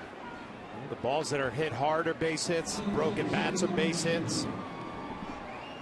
Brad Osmus going to look like he's going to make a pitching change. Off the end of the bat, Alex just flicks it right into center field. Joins the hit parade. A really, really tough outing for David Price. He had allowed just 1 run this year. And Brad Osmus says 88 pitches. That is quite enough. He makes the Verizon call to the bullpen. Price departs. Yankees have runners on first and second. Stay right where you are.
Is brought to you by Montefiore Medical Center, Inspired Medicine. We go around the major leagues, some important injuries. Jose Bautista has a strained shoulder. He might go on the DL for Toronto. David Wright is one of several Mets that have gone down with injuries, but the Mets continue to persevere with 9 straight wins. And then old LaTroy Hawkins, 15-day DL with a biceps injury, but nowhere near the hurt that LaTroy Hawkins suffered when he became a Yankee, and they had the nerve to issue him number 21. And fans did not let him up. And after a while, I said, "Give me another number. I don't need this." Enough problems in baseball. Huh? He ended up going to 22. So he didn't go that far, but he had to get away from Paul O'Neill. Angel Nesbitt takes over. First and second. 1 out.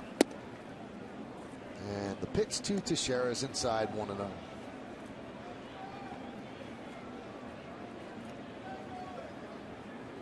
Nesbitt, a kid who pitched in Single-A and Double-A last year, making the opening day roster this year for the first time. Body type, he kind of has a Jose Valverde look.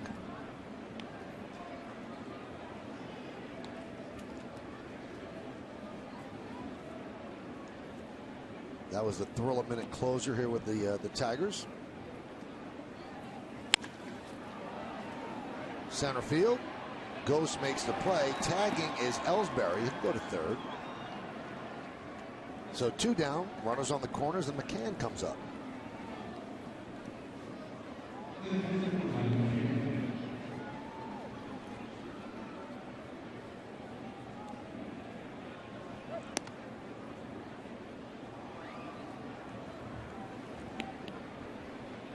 So Brian's had a good night so far. This is the third inning, and this is his third at bat. He's had 2 singles, an RBI, 2 runs scored. Tell you what, we're kind of joking about what's going on up here, the length of the first inning. If you're a player and you're continually getting these at bats with men in scoring position, I mean, this is a fun night, especially when you got things going so far like McCann does. Yankees have 10 hits on this game, 8 runs, threatening again here in the third.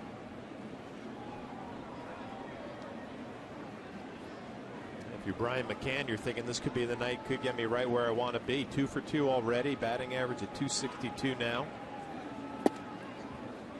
Brian really struggled in the first half last year, but in the second half he really picked it up and brought his numbers to respectability. And his hope and the Yankees' hope was that what he did in the second half would carry over into this season, where he wouldn't have the pressure of the new contract, be more familiar with his surroundings in the league.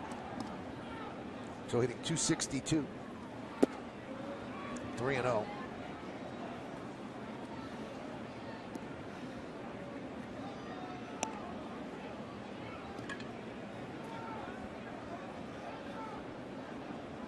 Ellsbury's on third. A-Rod's at first.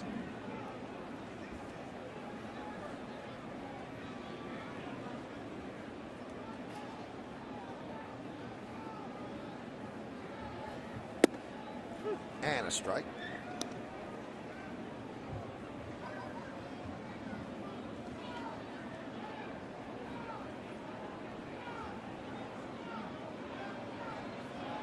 Iglesias shades up the middle.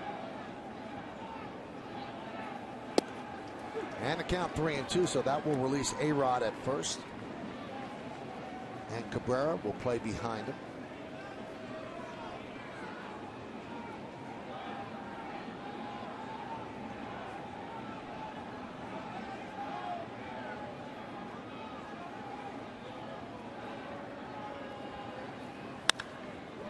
High pop-up. Center field. Ghost is there. He makes all 3 putouts in the inning, and the Yankees don't score. No runs, 2 hits, and 2 men left on base. Let's go to the bottom of the third. 8-4 Yanks.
For New York, bragging rights begins as the Yankees and the Mets square off in the first game of the Subway Series. Our pregame coverage on Yes starts Friday at 6. Then Al Leiter and I will have the Game 1 call between these 2 crosstown rivals, and it's going to be right here on Yes.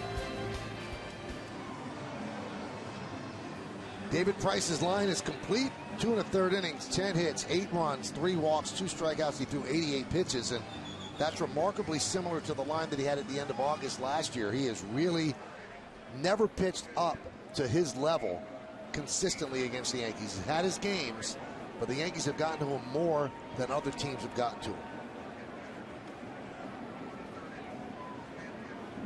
There's Victor Martinez against Adam Warren. It'll be Martinez, and Cespedes. sure a lot of thoughts going through David Price's mind. See 8-4 on the Audi scoreboard, but he's sitting in the dugout. 36 degrees. I like it too.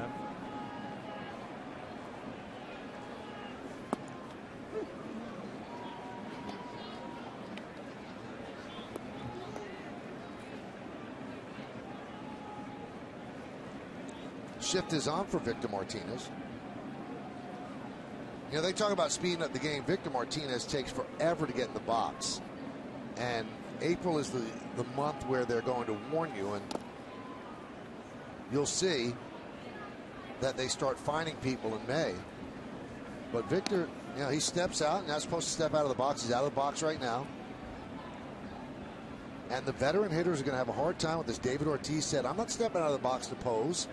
I'm stepping out of the box so I can think about what the pitcher's throwing next. Fly ball, shallow center. One away. Would that bother you suddenly being sped up, Paul? I tell you what, anytime you have a routine, I think it does. And it would bother you because there are certain times where you need to step out and either slow things down, step out to get a pitch out of your mind. You know, just because you're used to doing it. So to answer your question, yeah, I think it would. It would have affected me if they told me, hey, you're not stepping out of the box and we're going to speed your bats up. Yeah, but you can keep 1 foot in the box. Right. And then take your time and gather your thoughts. So it would, yes, be a change, but that you could still take your time. That I could deal with. It's the, you know, let's go, next pitch. Yeah. Because sometimes you need to get rid of what just happened.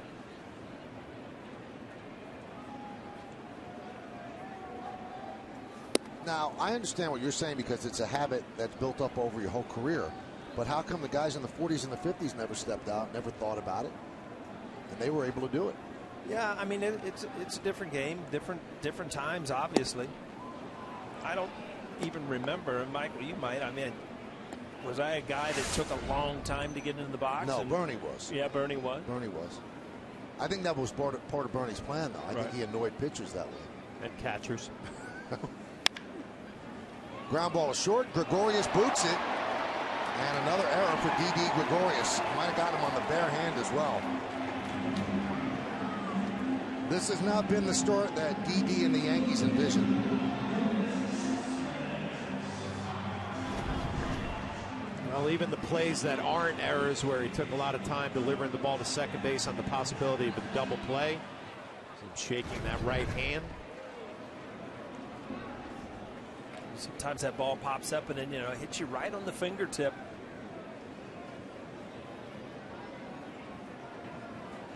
People realize how much spin is on a baseball and how much, you know, it hurts if it hits a finger or hits your wrist. Tell you what, though, I'm surprised watching Gregorius in spring training. This didn't look like it was going to be a problem. He's made some decisions in the field that you question a little bit. Base running has been an issue. Do you believe in defensive slumps?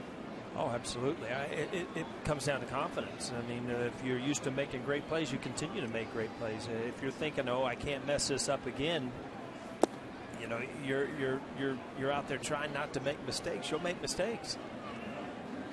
There comes a comfort level every single day about playing a position, and if you're not comfortable and if you're worried about what happened last week or yesterday, you know, you drag that on with you defensively just like you do a hitter in a slump offensively. And you wonder if his struggles at the plate also carrying onto the field.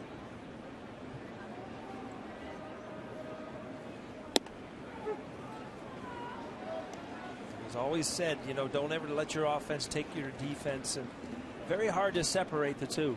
It seems like when everything's going right, both things are going well, and you know, when you're struggling at the plate, you had to make an intentional effort to block that out and do something defensively. Popped up. Teixeira for the second out.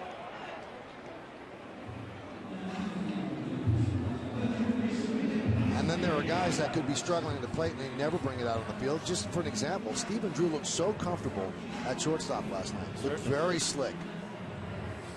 And, you know, his average is under 200. He's been hitting for some power, but he has not let it come out onto the field. For Didi now, that's his third error. And John mentioned some things are not errors, but they're mistakes. Where to throw the ball the time he held the relay throw.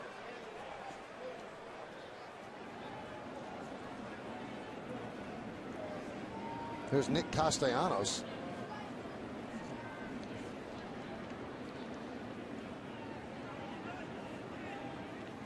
But also what people don't understand is that, you know, this isn't an era now of immediacy. What did you do yesterday? And you can't judge players like this. This is a 25-year-old player that the Yankees scouted last year. They like what they see. They think he's going to be a good player. You don't just give up on him after 15 games. You let it breathe a little bit.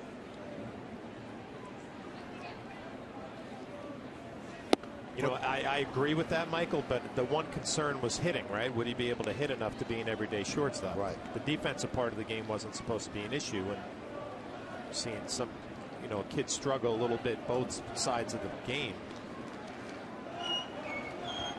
And also his base running has been called into question as well, trying to move to third with 2 outs or steal third when you're down by 4 and Mark Teixeira's at the plate. So he's had his issues so far early. And Joe Girardi is kind of at a crossroads too. You know, he has to win games. Yeah, he wants to develop his shortstop, but when it starts to affect you winning games, then that's when he has to make a decision.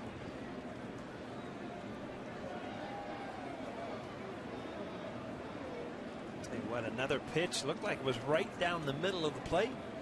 Call the ball. I was just going to say Warren kind of kicked back and has had 2 pretty good innings. There's strike 3. Castellanos down looking. No runs, no hits, 1 error, and 1 man left on base. 3 in the books in Detroit. Yankees lead this one 8-4.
Those were the thrills of the Yankees, presented by Pepsi. Upload your Yankees pride using hashtag #YankeesThrill for your chance to win an exclusive Yankee experience. Go to Yankees.com/YankeesThrill for more information. Tonight it's a Yankees thrill and chill. 38-degree weather, now down to 36. And the Yankees lead this one 8-4 as we go to the 4th inning. Carlos Beltran with a count 1-0. Struck out in the first, RBI triple in the second. Well, the Tigers shift for Beltran. 3 infielders on the right side. Lincoln scoreboard 8-10-1, leading 4-2-1.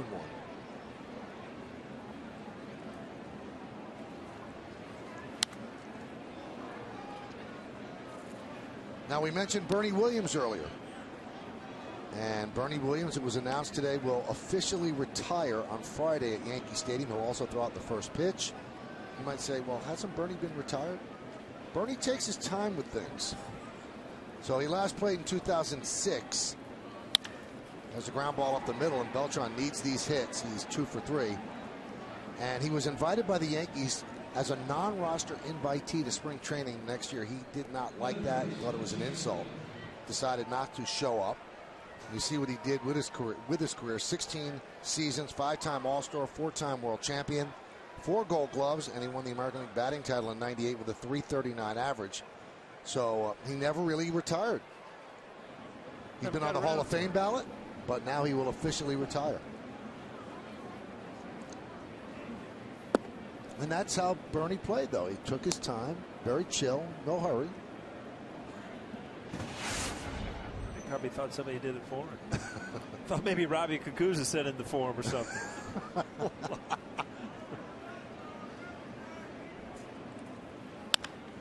Grounded to first, stabbed there by Cabrera. There's one, dropped, everybody safe. Now, earlier today, Joe Girardi spoke about Bernie Williams and spoke about Bernie as a teammate. Bernie just found ways to get big hits, found ways to get the job done. He was a great teammate. Everyone loved him. He sat in the corner a lot and played his music, and we all enjoyed listening to it, but just a great teammate. And he'll be at the stadium to throw out the first pitch, and they'll show him signing the retirement papers. And you've always told me, Paul, that there's part of Bernie that you marveled at. The game anguished you so much, and Bernie seemed like he got by without much angst. There were times that, you just couldn't understand. He just had a quiet confidence that he would get him tomorrow, and, that's just the way he was wired. And I told you today on your radio show that I think you need a good mix of people on a team, and he was on the side that could take an 0 for 5 and believe that they were going to do something tomorrow. But you know what? He just was such a big part of our lineup, a switch hitter in the middle of the lineup. Some of the big home runs that he hit in the playoffs and the World Series.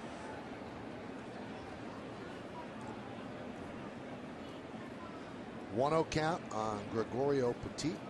Had a big bases clearing double in the first inning. There's a sacrifice bunt that's successful.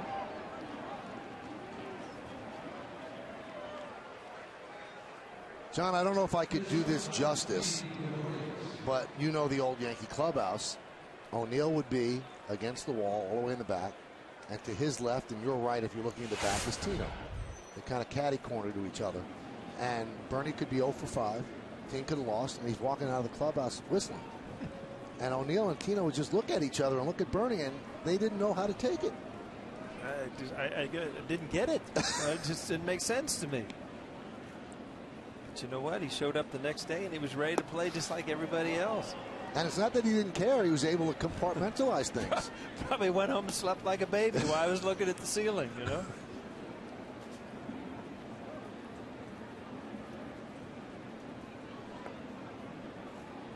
All right, the Yankees have second and third with 1 out for Gregorius.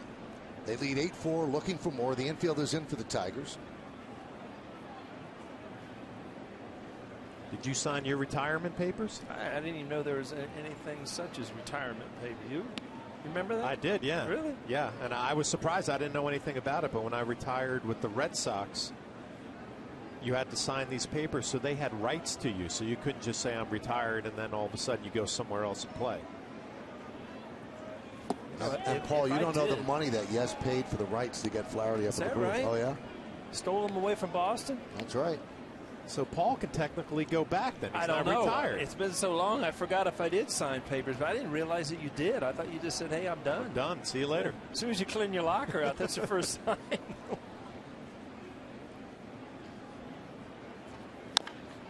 It is a kind of a sad day when you're cleaning that locker out for the last time.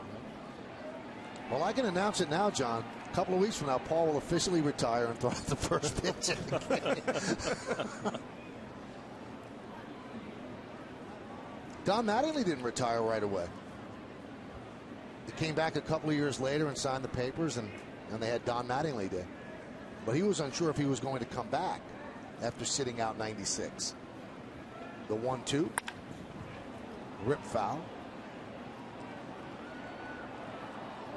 He gave some thought when he was out to play for the Cardinals, and he after mulling it over, he just couldn't picture himself not playing for the Yankees, so he decided not to do it. Well, answer this though: say you sign your retirement papers, and then a couple of years later you decide, "Hey, I want to play." I think you can unretire. You just rip it up, or so basically it doesn't mean anything.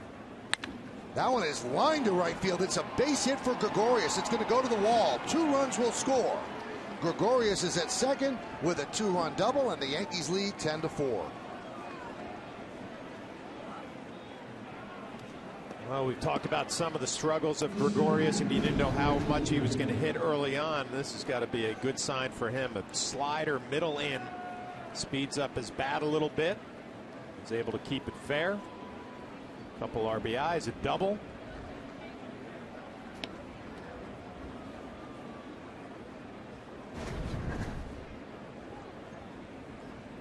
Well, I tell you, a lot of good things have happened offensively for the Yankees. Obviously, the scoreboard will tell you that, but some guys that need good hits, big hits, have done that. Beltran's had a good night. McCann's had a couple big hits.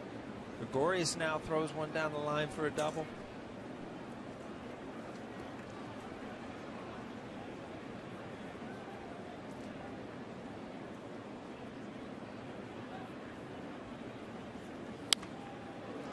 Well, with this offensive outburst, the Yankees have scored more than 6 runs, so log on to papajohns.com tomorrow for 50% off your online regular menu price order. Use promo code Yankee6 at papajohns.com.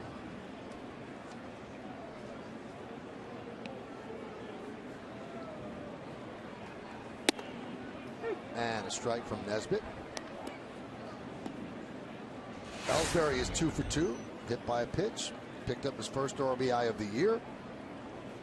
Scored a run.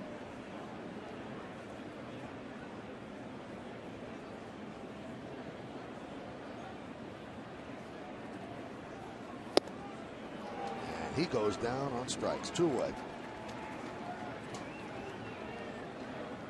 That's that slider. He tried to throw Gregorius, but he got it in on Ellsbury. Kind of finishes him off.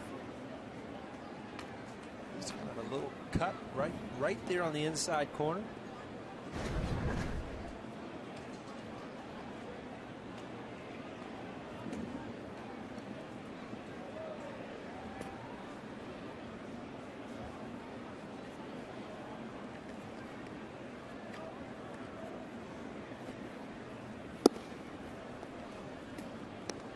One and 0 to Young. Flash, I walked in here today before the game, and I was just thinking, you know how social media makes things so easy. Now, Michael's talking to his daughter on FaceTime. Remember when we used to take road trips? I mean, you wouldn't see your kids for 10 days. I mean, you just sit and talk to them on FaceTime now. It was awesome. Paul joined in, too. That's right. Now, I don't want to be Tommy Topper and top this story, but I'm going Tommy Topper. I was on FaceTime with my daughter Kristen, who went to her junior prom tonight. Nice. So I had to see her in the dress and the hair and the makeup and all that stuff. So we did FaceTime. Did you get I mean, when my daughter does this stuff, it's like 2-3 hours to get ready. It's not like 15 minutes. It started at 1 o'clock in the there afternoon. You go. Yeah. Well, she must have looked gorgeous. Amazing. Made me feel old. Hopefully she had a little bit better weather than we had in Detroit. Well, there was a storm running through New York around 5 o'clock when pictures were supposed to be happening. And she was chapped. Her hair was going to get messed up, I'm sure. Hopefully they're having a good time tonight.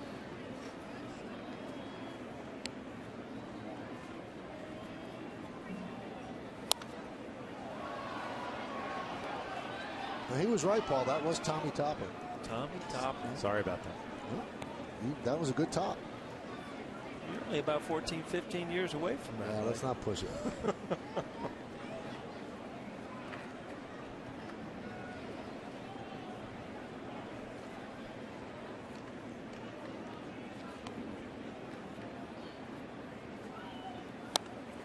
Ooh, that just missed Alex Rodriguez in the on-deck circle. See if everybody's okay in the seats.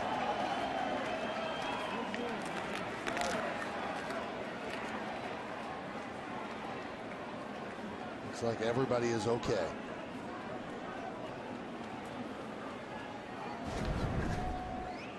Watch Alex in the background. Whoa.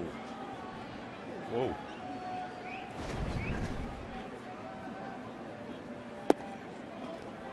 There are a lot of guys that stand really almost behind the plate.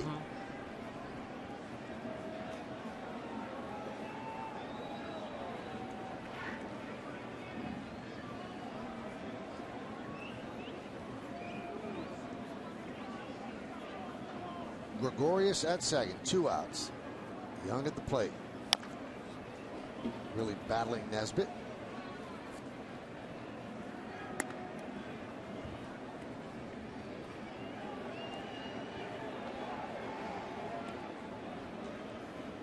Young with a single in the first inning and then 2 fly balls to center, hitting .343 in the early going. 12 hits, 4 home runs, 9 runs batted in, 7 runs scored, and he's walked 4 times. Here's the at-bats of Joe Girardi. He's going to watch carefully against righties to see if he's able to keep that swing going. He's been so successful against the lefties.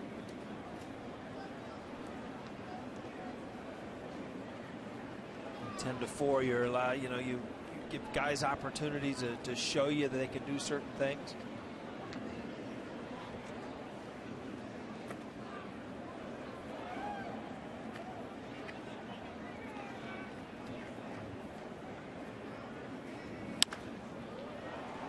High fly ball, right side. Kinsler puts it away for the final out of the inning. But the Yankees get 2 runs on 2 hits, 1 error, and 1 man left. We go to the bottom of the 4th.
Sports Live will get you caught up on a full night of NHL and NBA playoff action and tonight's big league games. You can watch Fox Sports Live tonight at midnight on Fox Sports 1 or see it simulcast right here on Yes.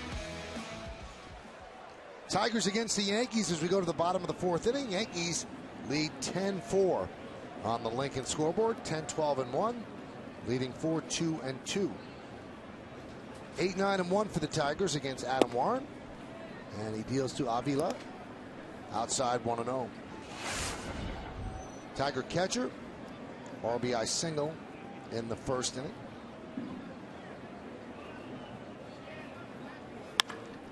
One is driven to right field. Beltran's right there and puts it away. I'll tell you what, there's been more balls hit hard in the first 4 innings of this game than the whole series. I mean, guys are just, they're getting their hacks, they're hitting it hard. First couple of days, it just looks like both offenses were struggling to get anything going.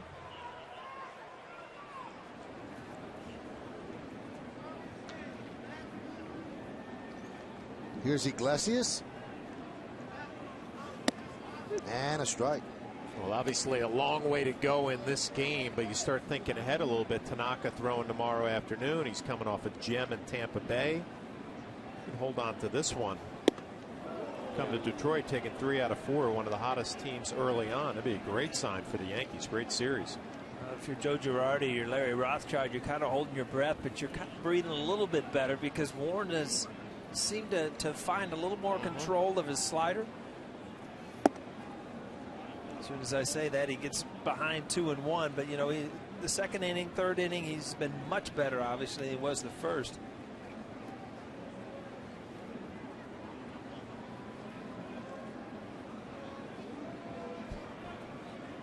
Better get a little power snack in there.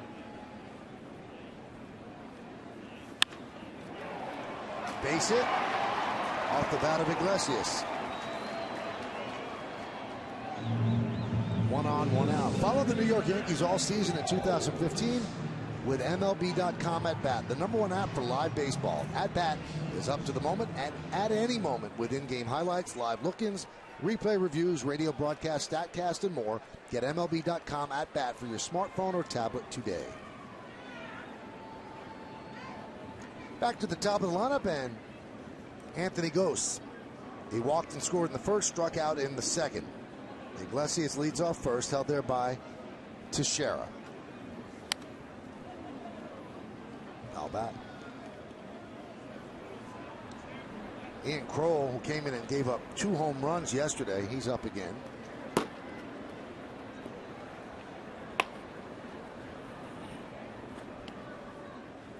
Well, the Tiger bullpen had a tough night last night, and the news didn't get any better today with Joe Nathan going down on a rehab assignment, hurt his elbow again.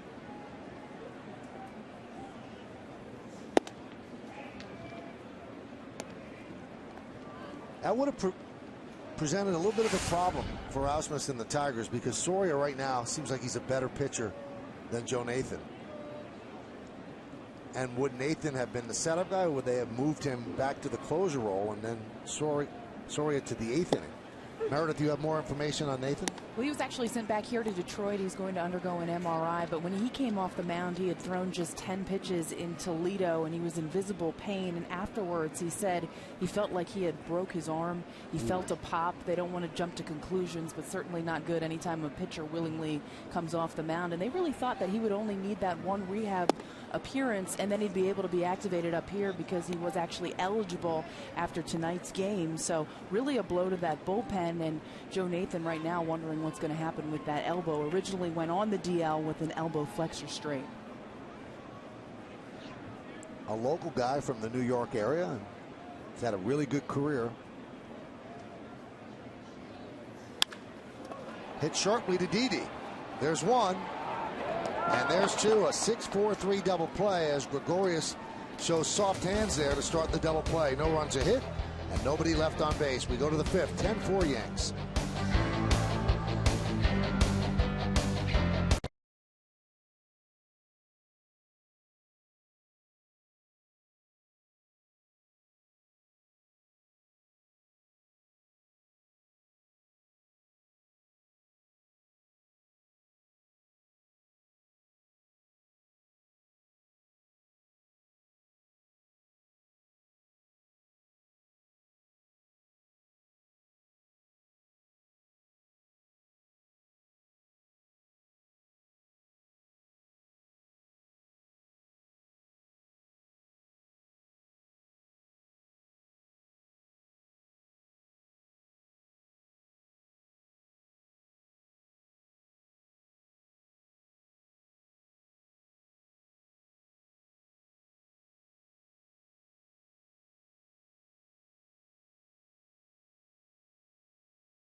Bob, so obviously a big game for the Nets. They can go to 2-0 down in that series if they don't rally late.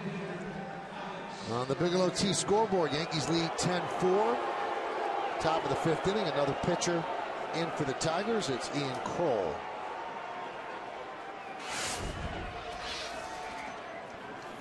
In yesterday's game, he allowed a home run to Chris Young and Stephen Drew, and that was in a third of an inning of work.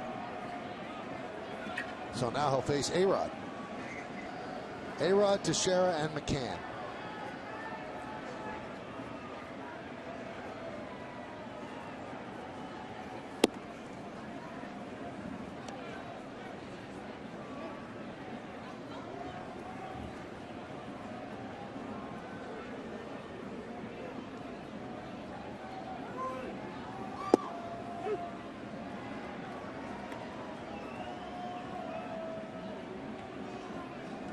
Big series down in Tampa Bay. Alex Rodriguez has been kind of silent here. Had some decent at bats. Got a hit last time up. To see him get going again. .271, 4 homers, 11 ribbies. Walked 11 times as well. So 13 hits and 11 walks, 24 times on base. And he scored 10 runs.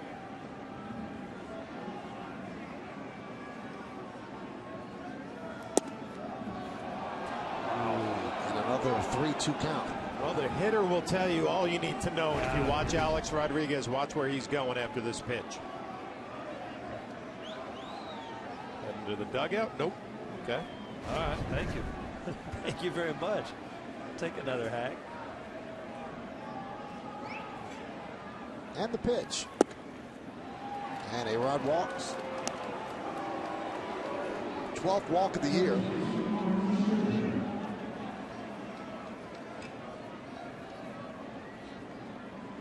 Now, after that pitch, John, as a catcher, you talking without turning around saying, really, where was that?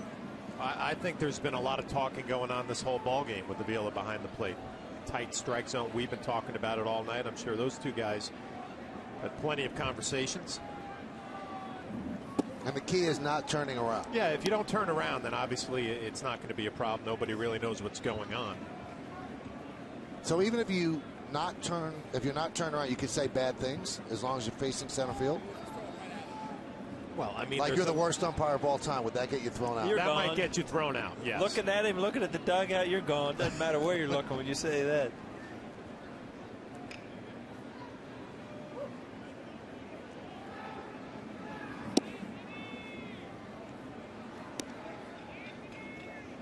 Now, John, would you know about umpires like families and stuff? Like, would you turn on, hey, Jerry, how's Joni and the kids? I always felt like the catchers had relationships like that. We know you didn't. God, what are you two talking about the family picnic back here? I'm trying to get a hit. Now, my conversations a lot of times were things like, don't let O'Neill get in your head before he comes up to the plate. Don't let this guy beat you. Nice.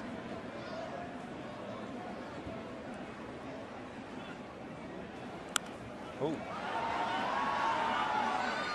I mean, even as a catcher, you're supposed to have a relationship with these umpires, obviously, because you want the calls. And there's just some umpires you just don't get along with as well as others. It's just the way it is. There are some umpires I went back there and said, I'm not even going to bother tonight because I'm not even going to try. Right. And other guys, you go back there, a nice relationship for the first couple innings, and then things get a little tense when you don't get a pitch where you want it.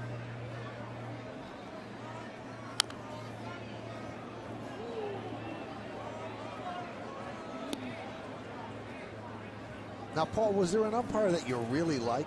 Oh, there were a lot of umpires. Give me one that you really liked. Randy Marsh, one of the nicest guys to walk the earth. He was a great umpire, and too. Never argued with him. No, because he was a hitter's umpire, too. He called strikes over the plate. Grounded to short. There's a double play. Let's go back to Bob Lorenz, see what he has to say. Bob?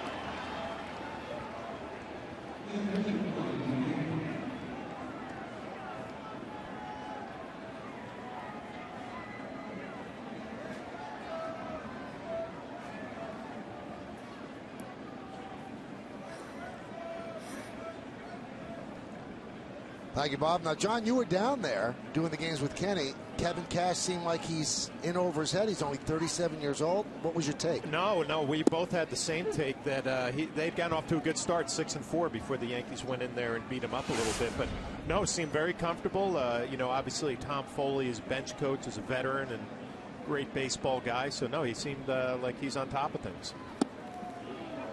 Boy, that's very young, man. He's 37. They must have seen a lot in him when they had him in for the interview. Ausmus is in his 40s, right? Mm-hmm.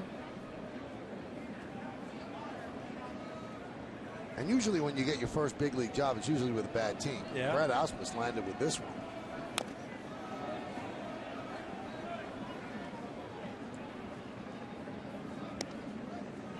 So 0-2 on McCann, who's 2 for 3 tonight.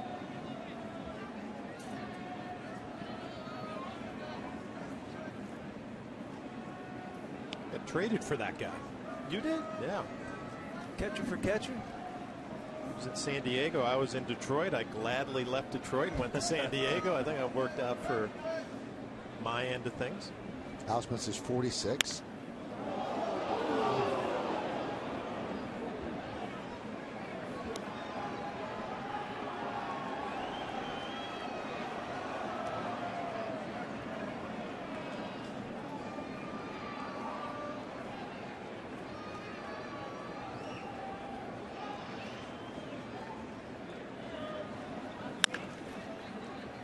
Short right field. They get McCann, and that'll do it here in the 5th. No runs, no hits, no errors, and nobody left. We're halfway through. It's 10-4 Yanks.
Afternoon matinee on Yes as Masahiro Tanaka gets the start for the Yankees, looking to tame the Tigers in the series finale. Pre-game coverage on Yes begins at 12:30 with the Tri-State Ford pregame only on Yes. All right, we go to the bottom of the 5th inning. Yankees lead 10-4. John, you were in Tampa when Tanaka pitched, and on TV he looked great. Well, what did you see? Well, I actually didn't see that game because Fox right. It was Sports 1 was doing right. that game. So I only saw the highlights, but what I saw from that game, he reminded me of what he looked like the first half of last year, in the fact that he was throwing off speed early and throwing some fastballs by some people late. The velocity was a little better and the location was fantastic. Kinsler wraps one to left field. Running it down is Young. Well, let's look at some of the highlights of Masahiro Tanaka on that Saturday in St. Pete. Throwing strikes and being aggressive. Location on the outer half. A little better velocity. But I think the greatest thing you can say, that's what I remember last year. You know, that finish blowing some people away on the outer half. A lot of fastballs there. They wasn't using that split finger to get everybody to strike out. But that was a difference maker with him. I mean, his split finger. Oh, absolutely. It brings him to another stratosphere. Yeah, but he knows how to pitch with it. That one's popped up short right field. Oh, what a play. Nope. Teixeira could not hold on. Beltran could not get there. Teixeira was way out on the outfield grass. Had to make an over-the-shoulder stab, attempted, but could not hold on. They'll probably give him a hit. Teixeira went a long way for that. And, you know, because of some of the shifts, you know, the second baseman not in play on this. What about Beltran? Yeah, you know what? As a right fielder, you've got to come in 100%. It looks like he almost expected Teixeira to have that ball.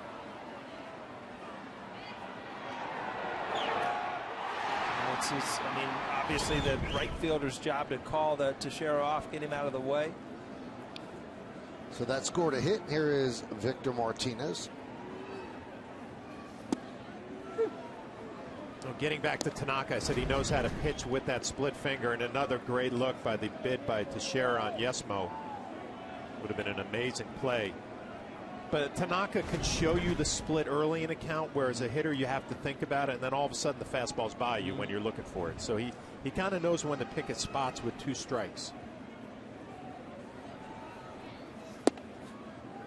You know, I didn't see opening day, and I know his line was not good. I mean, was it his split finger? Was it velocity? What was it? I don't think he had anything working that day. Yeah, right, it was a lot of off-speed pitches. You know, everything just didn't look right.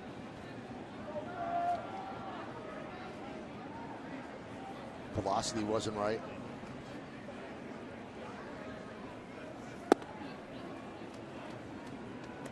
Two and one. Warren at 88 pitches. I think that's the number that Price left on. This is that magical 5th inning, too. As a starter, you want to get through so you're in line for that win.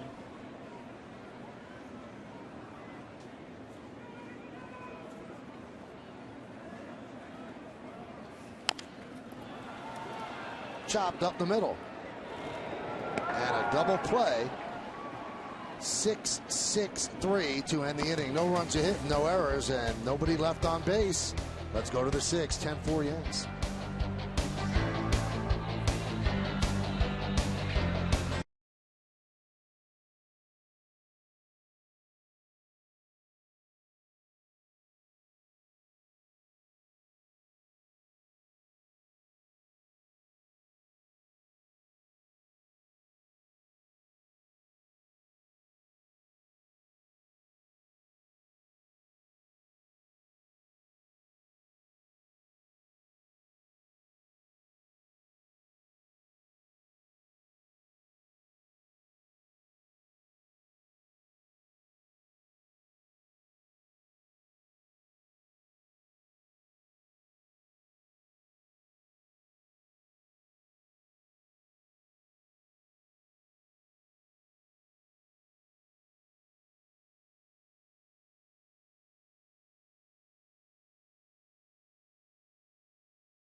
Yankee Stadium on Tuesday, April 28th for one of the hottest collectibles of the season.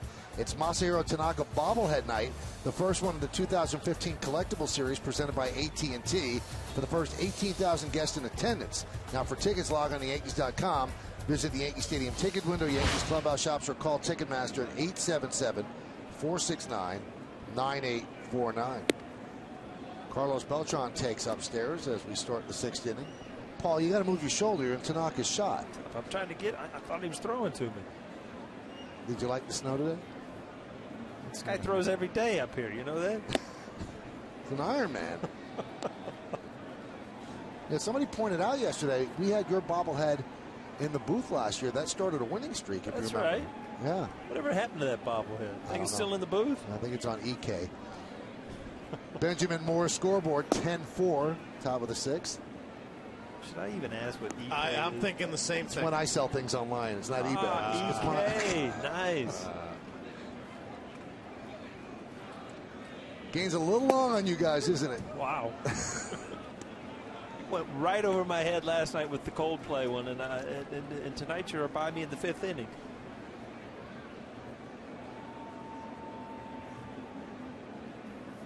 Also, John, the chatter online is, why is your daughter having a prom on a Wednesday night? Isn't that odd? It is a little odd, but I think the Pearl River School District likes the idea that they have to go to school tomorrow. Gotcha.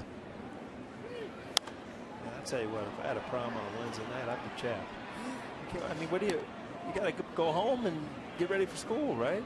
Well, I don't know if they're coming home to get ready for school, but at some point they have to get ready for school. And you have to go there, and they take attendance and all that stuff. So, what's the chance of 100% attendance tomorrow?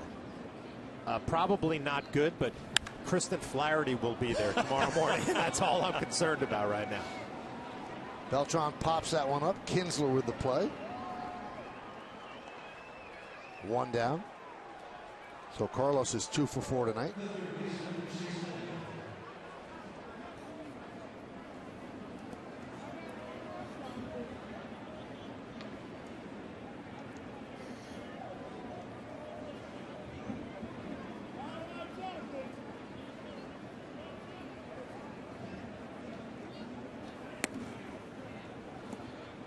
Headley 2 for 3 tonight. A couple of ribbies. Also reached on an E6. Scored a couple of runs.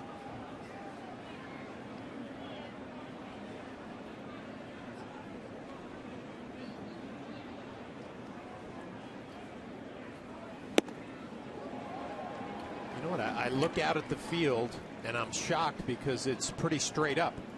You know, you're so used to seeing all these crazy shifts now, and it's pretty much a traditional baseball. Here we go. Goes in center field, maybe shading a little to pull. Talking to Brad Ausmus, the manager of the Tigers, before the series, was telling me they don't shift as drastically as everybody else around the league, but there are some hitters with the Yankees that you can't ignore the numbers and you have to shift against them.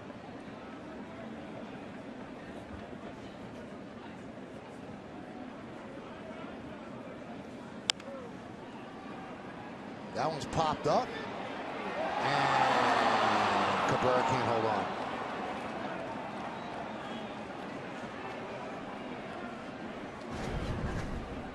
Did everything right except make the catch, sliding right off of his glove.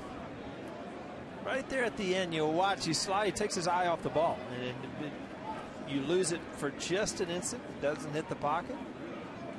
You're Headley watching the flight of this ball. You're almost on your way back to the dugout. Now when it's going to be caught, now you got another swing in you.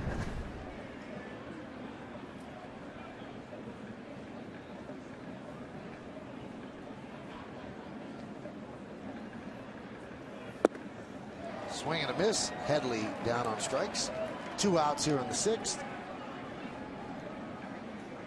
You know what, Michael, you look back at the way this game came about and the stats that we gave on Price last year, it won't be long before either the Tigers or the rest of the league say, you know, what are the Yankees, what have they picked up on Price that nobody else has? Because, I mean, those numbers are so radically different than the way he pitches against anybody else.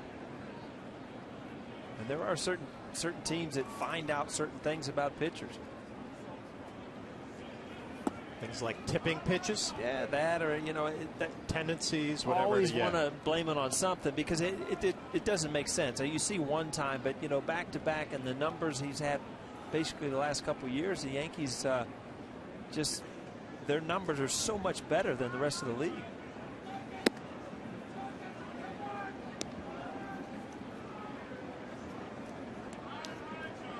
(2-0) on Gregorio Petit. 3-run double in the first, intentionally walked in the second, sack bunt in the fourth. So a perfect night for Petit.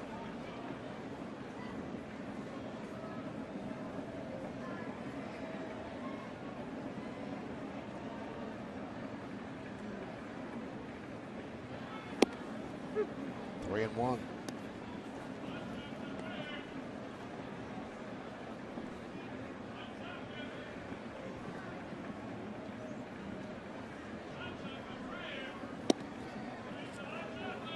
His perfect night continues, and that'll bring up Gregorius.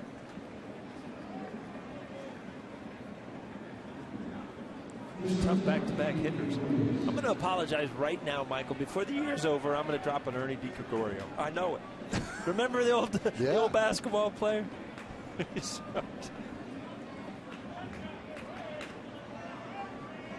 Sometimes you get going in a play and you get so excited something just pops out. Doesn't happen to you, Mike. It does to me sometimes. Oh, it happens. Wow. Looked down at that foul ball, was ricocheting off seats, everything else. Ernie D played for Buffalo. They had an NBA team. Good player.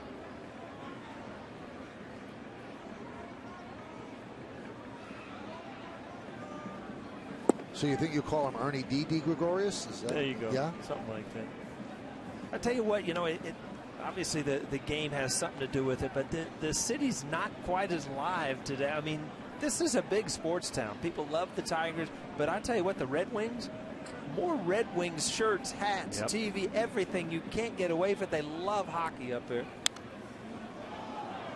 Well, Jim Price, the longtime radio broadcaster, also a member of the 1967 Tigers, is wearing a Red Wings, as you would say, toboggan on his head right now.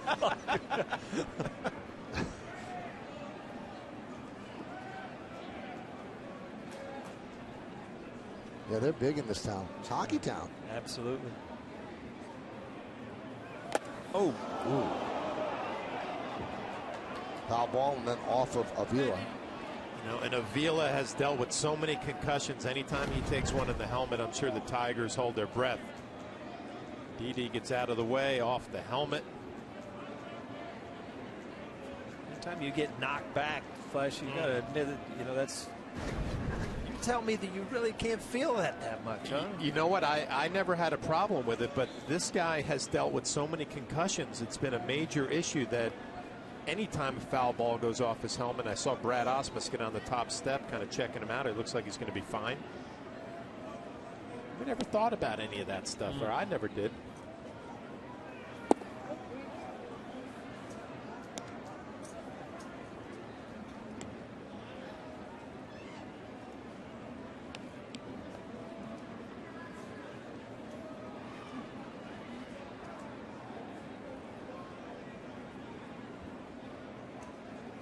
The 1-2. Swing and a miss. Gregorius down on strikes. No runs, no hits, no errors, and one man left on base. Let's go to the bottom of the sixth. 10-4 Yanks.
Yes, is brought to you in part by Benjamin Moore. Paint like no other. For a store near you, go to benjaminmoore.com. By your Tri-State BMW Centers. And by RE/MAX. Nobody sells more real estate than RE/MAX. Now we go to the bottom of the 6th inning. That statue is the spirit of Detroit, and the Tigers have not had much spirit today when their ace starter got hammered by the Yankees in the first inning. The Benjamin Moore scoreboard, it's 10-4 Yanks. And it's that sort of night. Right now the temperature at 37 degrees. We're going back up. Spring's on its way. Wasn't it down to 36? 36? Yep.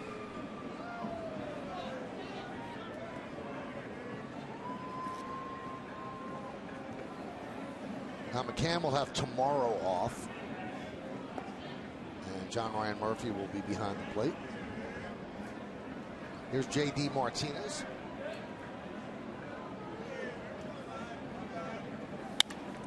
Ground ball, Petit. One pitch, one out here in the 6th. Michael, you mentioned behind the plate. I did some research on Brad Ausmus, manager of the Tigers, before this series. The guy went to Dartmouth, an Ivy League school, and had 1 B in the 4 years that he went there. Really? I mean, that's a little... That's just like showing off. Right? Now the rest were A's? The rest were A's. Wow. And he also signed with the Yankees out of high school, but went to Dartmouth during the school year and only played for the Yankees minor league teams during the summer, which I thought was interesting. Now, do you know the class he got the B in? See, why does he have to do that to me? I thought I had right something, on this spot. And now he goes deeper. That's pretty impressive, though. Nice story. That's an A-plus story. Yeah. All right, I'll just sit over here in the corner and you won't watch a little baseball. We'll reel you right back in here in a minute. How many B's did you ever get at G-Dub? Well, the first semester I didn't get any B's. I got 3 C's, a D, and an F. Really? Yes, I did. A 1.4 academic probation, scholarship, and Jeopardy. That's why I'm so impressed with Brad Ausmus. Wow. That's pressure.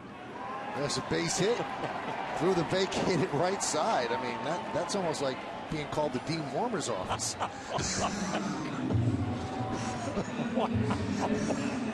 What are you laughing at, O'Neill? What did you get in college? The classes I went to, I did really well. Wow. Now you had to turn it around, yeah, right? it got better. Ended up graduating. Was it just too much fun? Because you're very bright. There's no way that those reflect your mind. I would say that I thoroughly enjoyed the fall of my freshman year. And I would also say that I had no idea how to study in college. Okay. So it was a big-time transition. In college, don't you get the sense that you could do it? If you want to sink, you could sink. In high school, they're making you hand in homework. They're on you. You know what I had a problem with? Okay, you read your syllabus, you have to read, 5 chapters or something like that. So I would go read the 5 chapters. I wouldn't remember any of it, but I did the work. I didn't take notes. I didn't highlight.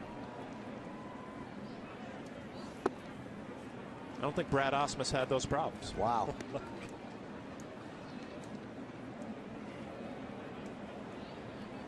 Did you have a good first year with the baseball team? You hit 340. There you go. Nice. That's all that matters, right? You got to make up somewhere, right? Right.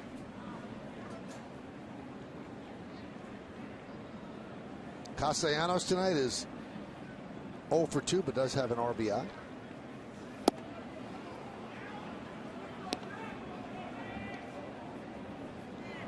Justin Wilson and David Carpenter getting ready for the Yankees. Adam Warren approaching 100 pitches. And Adam only threw 74 pitches his last time out at Tampa. Only 4 innings in that game.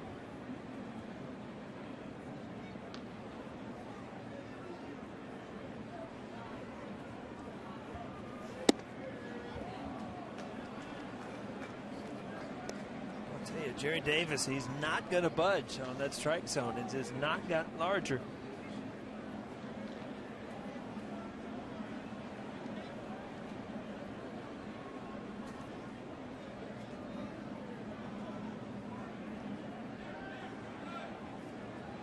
You got to give Adam Warren some credit after that first inning, giving up 4. Settled down, only 5 hits, 4 runs. Now, guys, I want to ask you this. We've talked a lot the last couple of days about hitting against the shift. Is this what Cespedes did? Or was that just a happenstance? If you look at it, I mean, his hands stay inside the ball. I mean, he's not trying to pull it there. He didn't get around it and try to pull the ball there. He kind of hit it where his pitch, and that's what I keep going over. If you're going to play a guy to pull with a shift, you got to somewhat pitch to it. And, you know, when you're throwing balls away and you've got him played to pull, that to me makes no sense. But, again, these guys get on the plate and they're quick enough to pull that outside pitch anyway. So Castellanos down looking. Joe Girardi quickly out of the dugout. And at 99 pitches, Adam Warren is going to get some relief. Now, obviously, if the bullpen does its job, Adam will get the win. But the bullpen has to get 10 outs.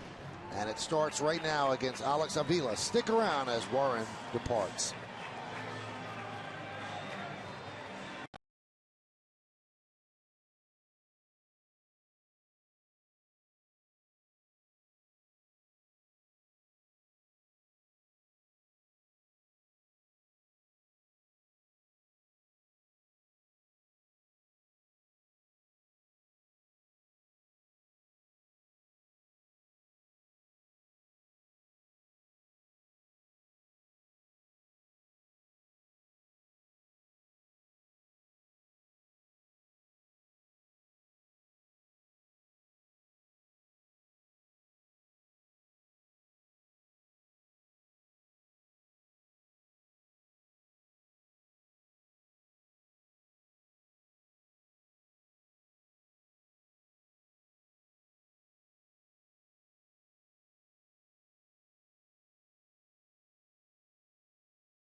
Game 3 between the Nets and the Hawks as their first-round playoff series shifts to Brooklyn for a pivotal showdown at Barclays Center.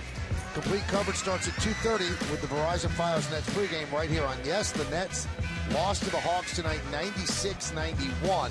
So the Hawks have a 2-0 lead. They held home court, and now the series will shift to Brooklyn. So the Yankees will bring on the left-hander, Justin Wilson, to face Alex Avila.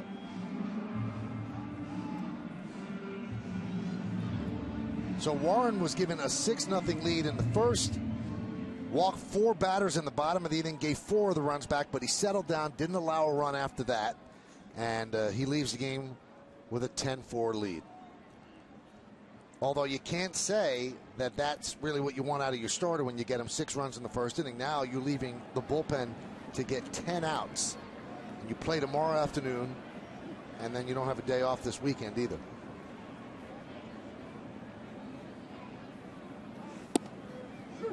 Strike. You notice anything about that, Michael? The scoreboard? No. It's not centered. The scoreboard should be over here. It's like cut off by the foul territory. Somebody messed up when they built the new stadium. Every time I came in here as a player, I'm thinking somebody messed up there. It's not centered where it's supposed to be. Now, I know you're joking, but they did mess up. I'm not joking. Yeah, I'm it telling should you be it's over. off. It is off. Absolutely. And they realized it once it went up, and it would have been too expensive to move it. See, Flash? Are you with me yet?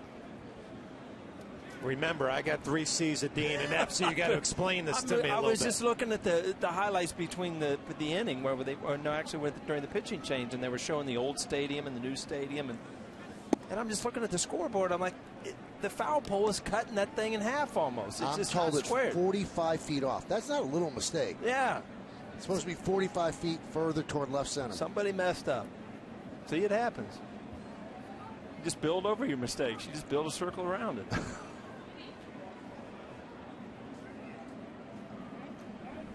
You hit 244 at this park, so that really did bother you. Yeah, see that?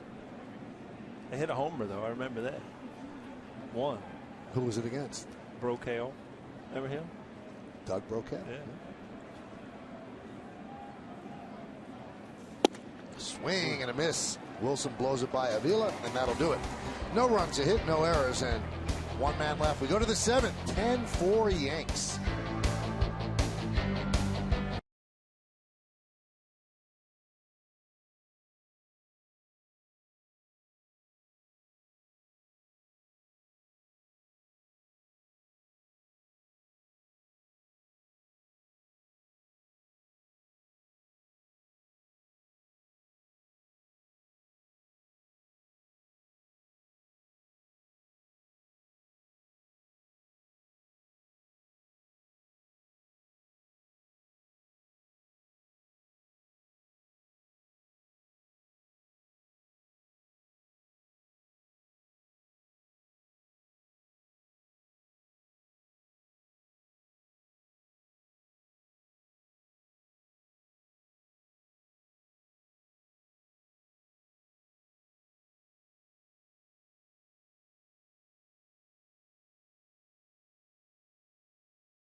The starting pitchers brought to you by Verizon Fios, the fastest, most reliable internet. Tanaka tried to go to 3-1. He has an ERA under 4. Anibal Sanchez has struggled in the early going, 1-2, 7.71. Remember, everybody, this is a matinee.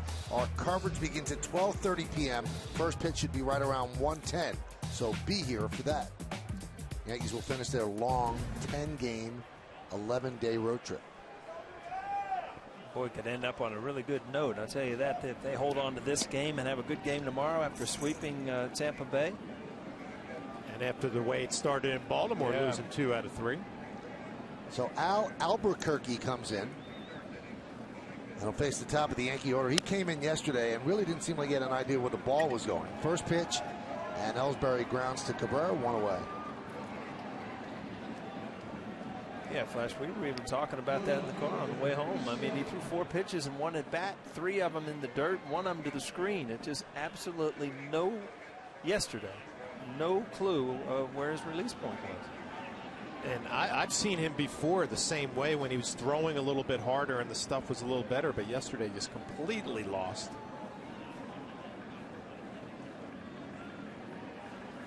We talked about it last night. The bullpen for this Tiger club is going to have major question marks all year long.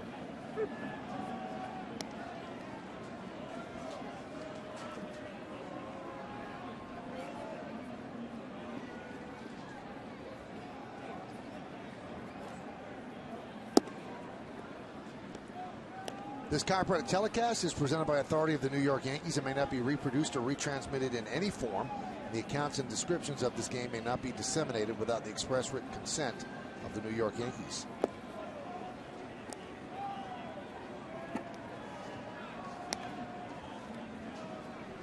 Glad we had time to get that in tonight. So am I.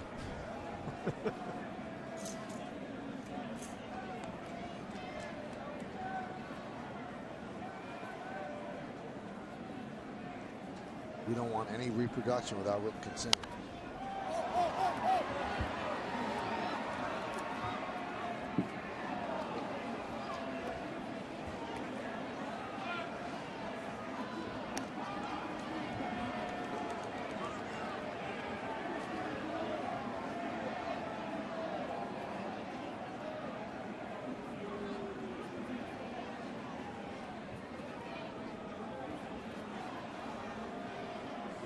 2-2 count on Young. Young's 1 for 4 with a single and a run scored in the first inning. Right side and past a diving Kinsler into right field. Second hit for Young tonight. He continues to do good things at the plate. Paul, you mentioned early Joe Girardi watching against the right-handed pitching. Well, he's got to like this. 2 strikes is going the other way. Staying on a pitch, fighting it off the other way. You know, as a player, you come every day and basically the opportunities you're given, you know, they decide, you know, if you're not an everyday player, obviously, and you're not penciled in the lineup, it's just those opportunities you get, the better you do, the more playing time you earn. And it's good to see a guy in that position that's come out, had a start like this, has helped this team. 4 home runs so far. Continue to put together good at-bats. Count 1-1. Alex is 1 for 3 with a walk. Dunked a single to center field in the 3rd inning and walked in the 5th. Struck out in the 1st and fly to left in the 2nd.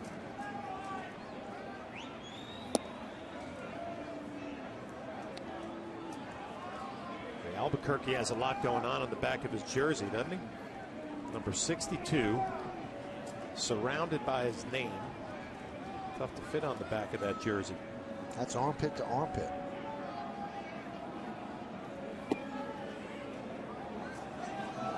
Count 3-1. You really have not seen Alex Rodriguez kind of cheat on a pitch tonight and really try to unload on one. And you might right here, at this point in the game, look for something in. The ball's way off the plate. 13th walk of the year for Alex.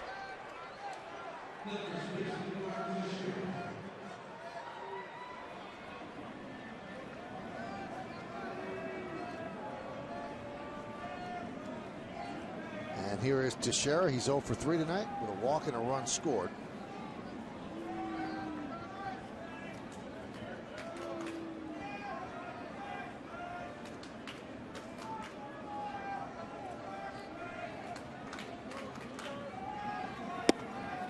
And a strike.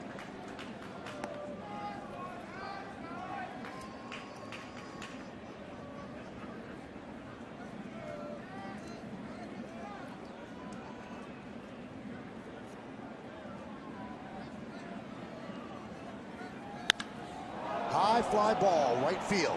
Going back, Martinez on the track at the wall. See ya!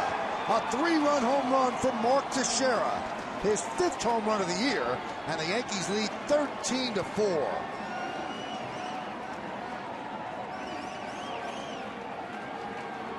Teixeira's had a pretty good series here. Home run in game 1.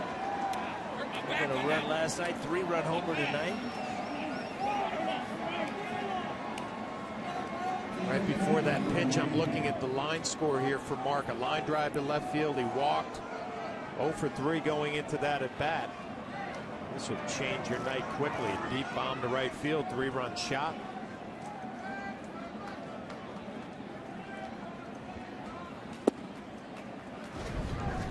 Pitch outside to McCann. Pitch is up and he kind of works underneath it. Very easy with that swing to just pop that ball up, but he got enough on the barrel to just drive it out of here. I mean, he's got that natural kind of drop and that home run swing. Well, he didn't miss it. Usually you see fastballs up in the zone like that, and you see hitters really try to chop down on it. Stay on top of it. Mark kind of works underneath it, gets it up in the air with some backspin.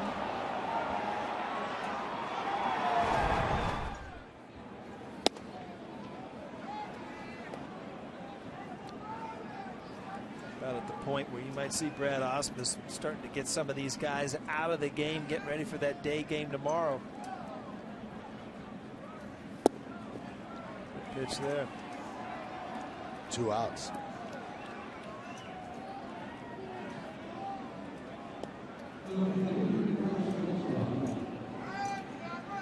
Might be able to say the same thing for Joe Girardi and his club.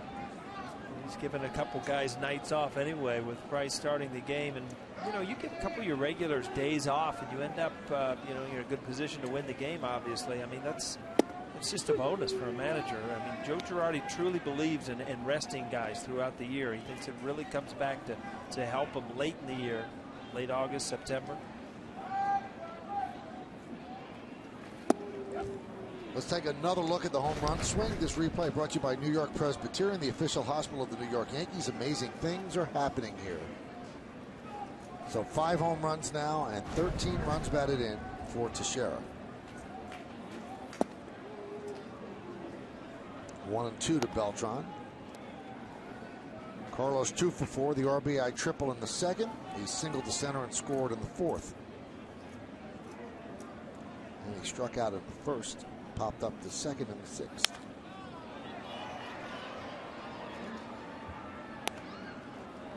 I can almost assure you, you know, we've continued to harp on how good an offensive team Detroit has, and you know they're going to get Verlander back. They're one of the premier teams in all of baseball. This is not the bullpen you're going to see all year. If they have a weakness, it's in that bullpen, and their front office is good enough to plug some holes out there. Now with Joe Nathan probably gone, you know, it gives you, you know, that freedom of going out and getting something you really need.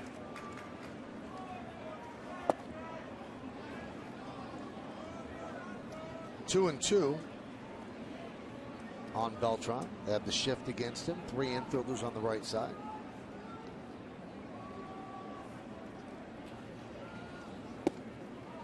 Now 3 and 2.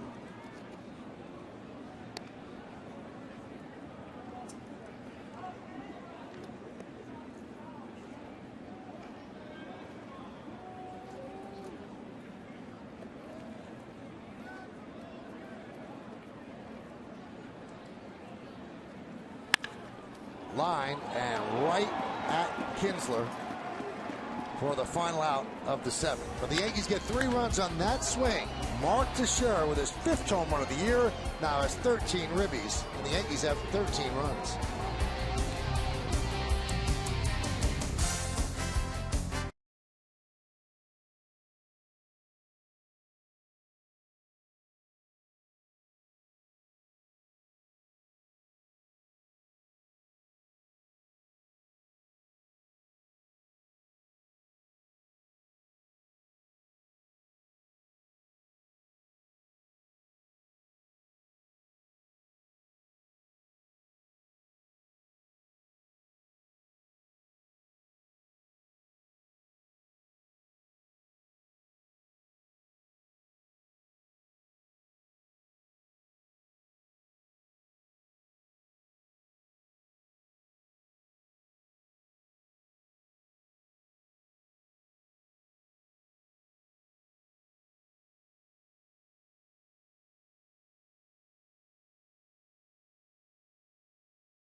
Detroit, it's really been all Yankees, and if the Yankees can hold on until the 9th inning, they'll be over 500 for the first time all year. Time for the game summary brought to you by your local Nissan dealer. 13-14-1 for the Yanks, 4-5-2 for the Tigers. Petit, a 3-run double.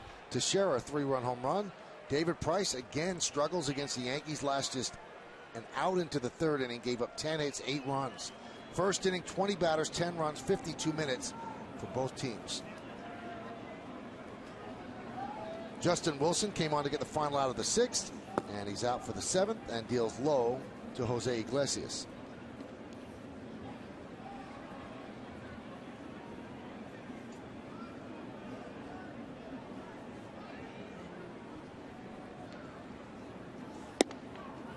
And a strike.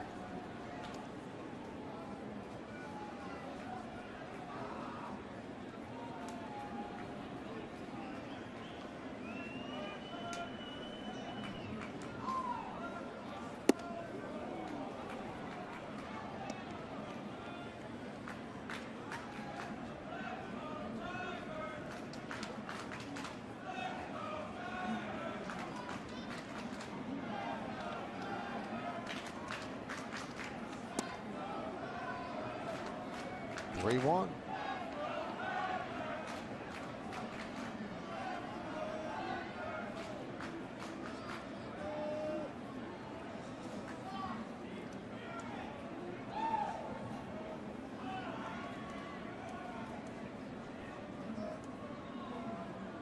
The 3-1. There's a strike. The home run by Mark Teixeira, the Yankees' 21st of the year. Guess they kept their lead, huh? Don't know what the others did just yet. We'll have to check on that.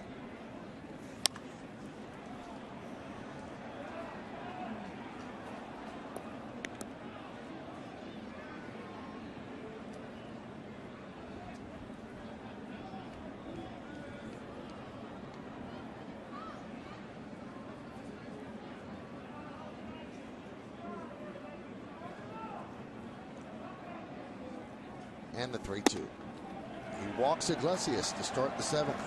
And we throw it back to the studio where Bob Lorenz has more information.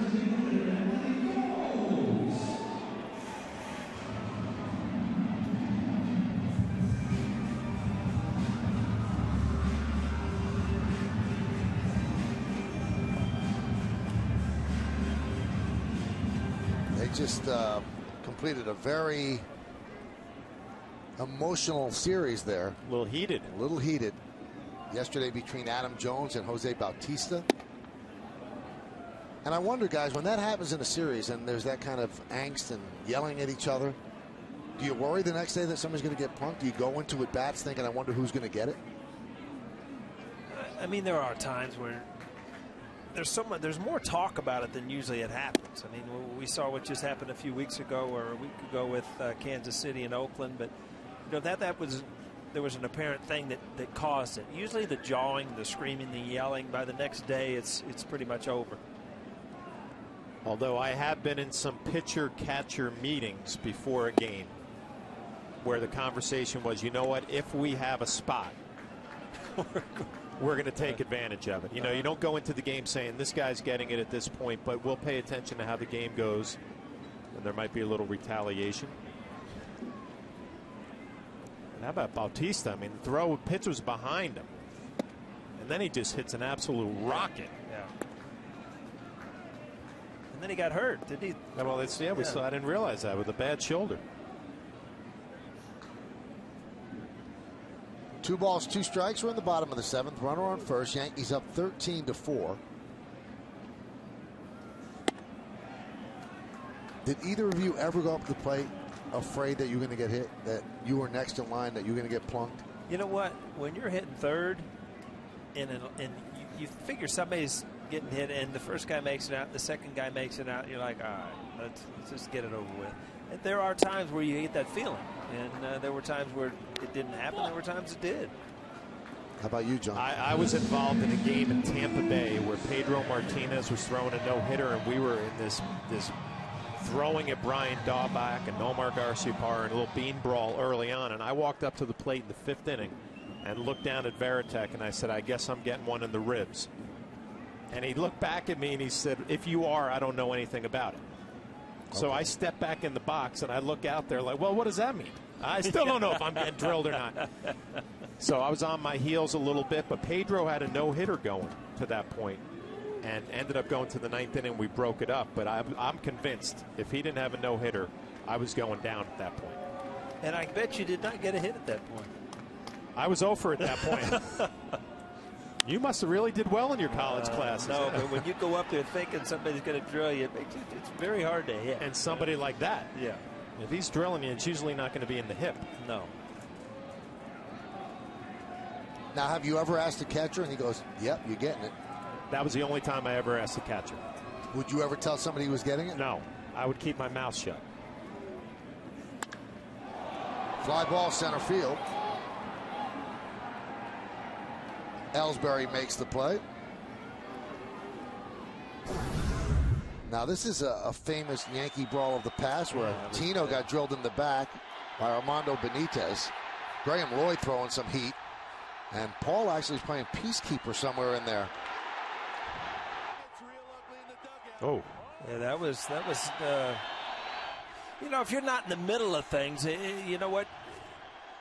If you're Tino, you know, yeah. But if you're not the guy that got hit, it's very hard to take your emotions out there and just start throwing haymakers, you know? Graham Lloyd had no problem. Yeah, no problem. He got a head start from the bullpen to get his heart rate up. Well, I tell you what, though, you see something like that, it has to bring a team together when bullpen guys are coming out throwing haymakers. I'll never forget. We were in Seattle, and remember we had a big brawl. They hit me, and we had a big brawl. And the next day, well, Straw was always, you know, he would come out and he would back you. The next day he comes hobbling in. He looked over. He's like, "O'Neill, you got to stop. I'm too old for this stuff, man." Strangely, he always seemed to get knocked down against Seattle. I wonder why. Yeah, it was just coincidence, I think.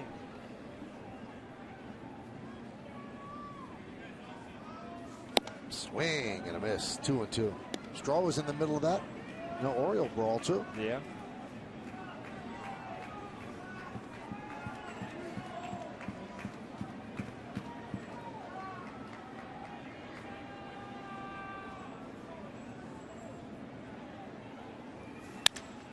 Grounded up the middle. Gregorius steps on the bag, and that will do it here in the 7th. No runs, no hits, no errors, and one man left on base. We go to the 8th.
Of the 8th inning here at Comerica Park. It's been all Yankees from the very beginning. New pitcher for the Tigers is Jabba Chamberlain. Came in and got that big double play ground ball off the bat of Jacoby Ellsbury in game 1, or the Yankees could be looking at taking their 6th game in a row. That was a tough loss, but they bounced back last night to win 5-2 and leading this one. Jabba, this will be his 4th game. Jabba had that big, thick beard last year. Shaved it off, and looks like he's trying to grow it again. Took Jabba a long time to get a job this year. He waited right till the very beginning of spring training before the Tigers said, okay, come back here. So the great promise he once showed with the Yankees really has not brought him the success that many had predicted. Remember the excitement of his first game? It was in Toronto, right? And, I mean, you just could not wait. That's all you heard about was the lightning fastball and the great curveball. And, you know, fans were excited to see him pitch every time he ran in from the bullpen. Hyundai scoreboard 13-4 Yanks. New catcher is McCann. Avila has moved over to first base. There's a couple of changes for the Tigers. We'll try to get them all for you. So Cabrera is done for the night.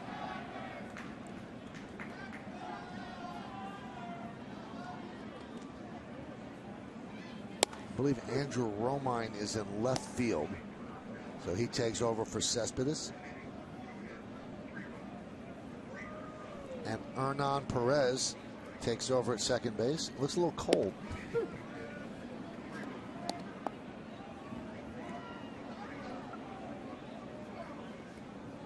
Castellanos is playing short right field with the shift on. There's Perez.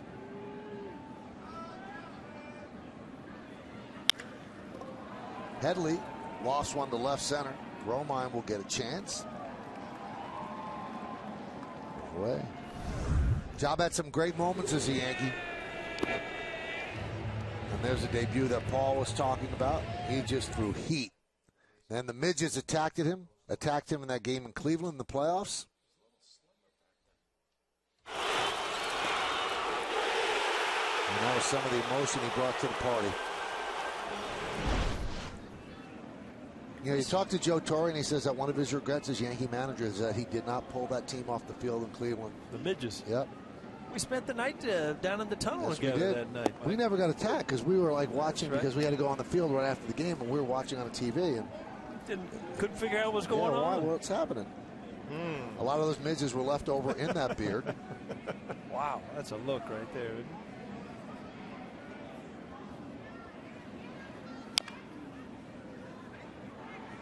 Well, that whole transition from reliever to starter and then back to reliever just kind of never worked out as a starting pitcher. Then he blew out his elbow.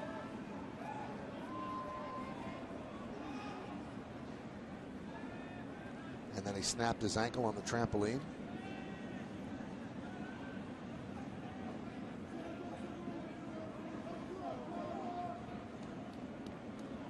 The 0-2. Hernan Perez over to Avila. 2 down.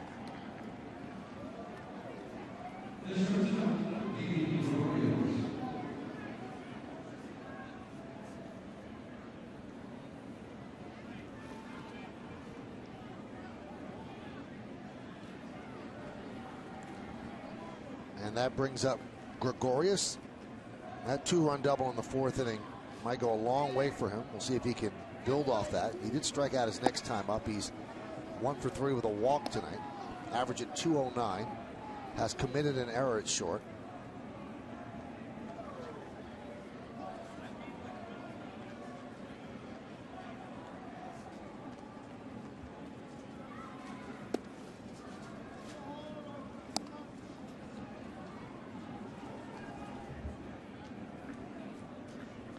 Garrett Jones on deck for the Yankees.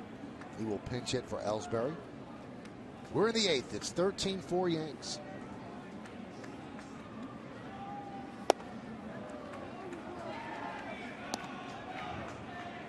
Well, that's one thing we saw from Job all the years with the Yankees, too. Would throw his breaking ball anytime in any count.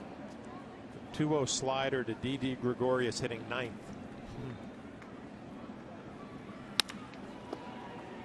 On the short hop, Perez gets Gregorius as the Yankees go down in order against their former teammate Job Chamberlain, and we go to the bottom of the 8th.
to the final out for the WB Mason postgame as Bob Lorenz and Jack Curry analyze tonight's action. Plus, Meredith Morakovitz has the reaction from the clubhouse and also Joe Girardi's manager's report. It's all coming up right here on Yes.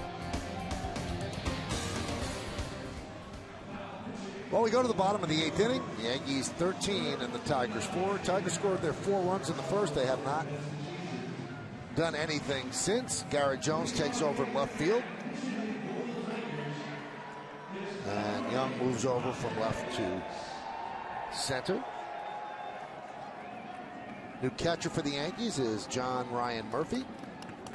And the new first baseman is Brian McCann.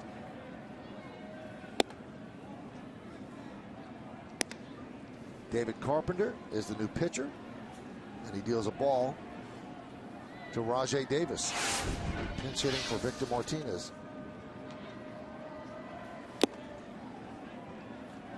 This really right now has a Lakeland feel to it. Yeah, it does. You know, and I that's know where the Tigers train. Brian McCann has played first base before. We saw that last year, but interesting transition when you have the gear on all night long and then you go out there and field some ground balls. I've only had to do it once in my career, and I never wanted to do it again. It's amazing how you go to a different place and it's just like it's a you don't know game. what. Yeah, you just don't feel comfortable.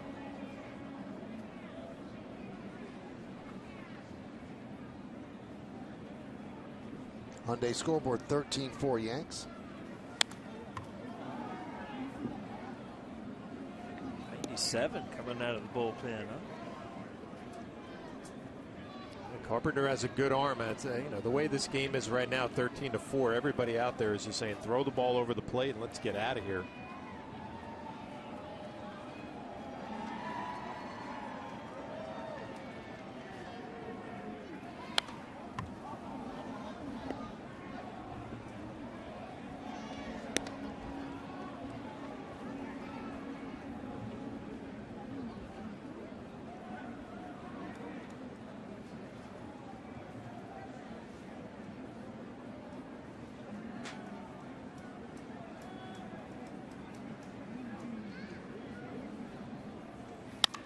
Up the middle, knocked down by Petit, and the ball trickles into center field, so a pinch hit base hit for Rajai Davis.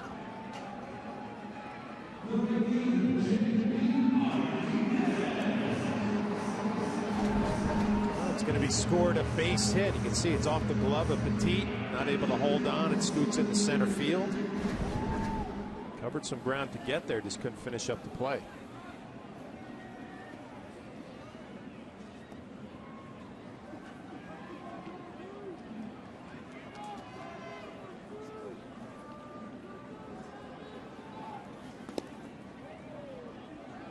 Another one of those guys with the opportunity trying to, establish that he belonged here. Brendan Ryan back in rehab down in Tampa.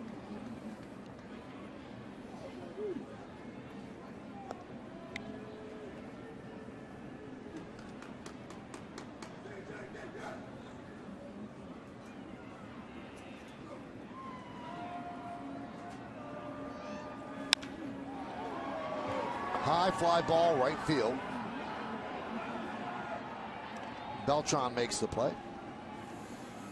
Whenever I was part of games like this, you'd sit in the dugout and you'd always think, who's the guy, or when are they going to take out the regular guys, and who's going to be taken out of the game? But Beltran's still in the game in right field now. I'm sure he was thinking, you know what, I might get the last couple innings off. No, it's Teixeira.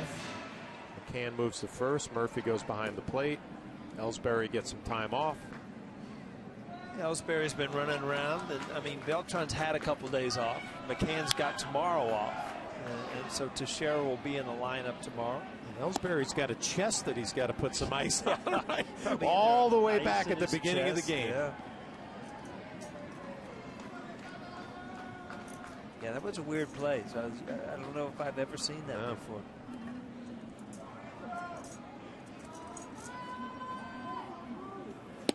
Well, you got to be honest, Paul. Some of the games that you were in like this, you'd be thinking, all right, come on, Skip, get me out of here. Oh, Joe Torre was so good at it, too. Was he? Oh, yeah. He could almost read You know, guys that are having good games, they can finish it out.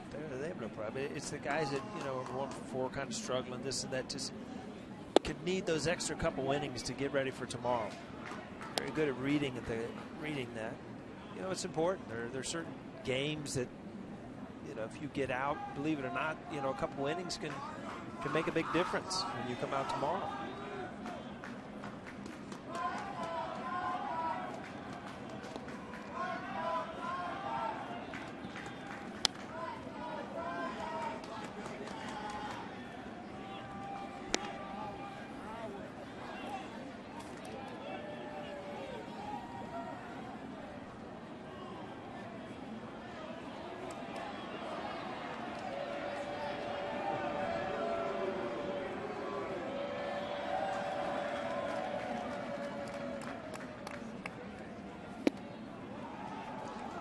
Going down on strikes is Romine.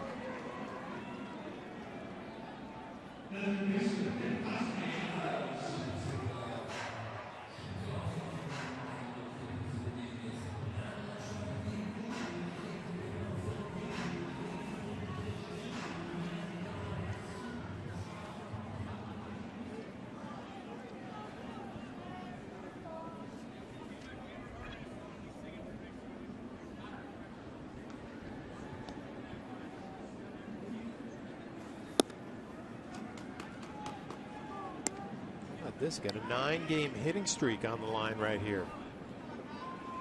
0 for 37 degrees, 13-4. Still matters. You got to see what he's made of right here.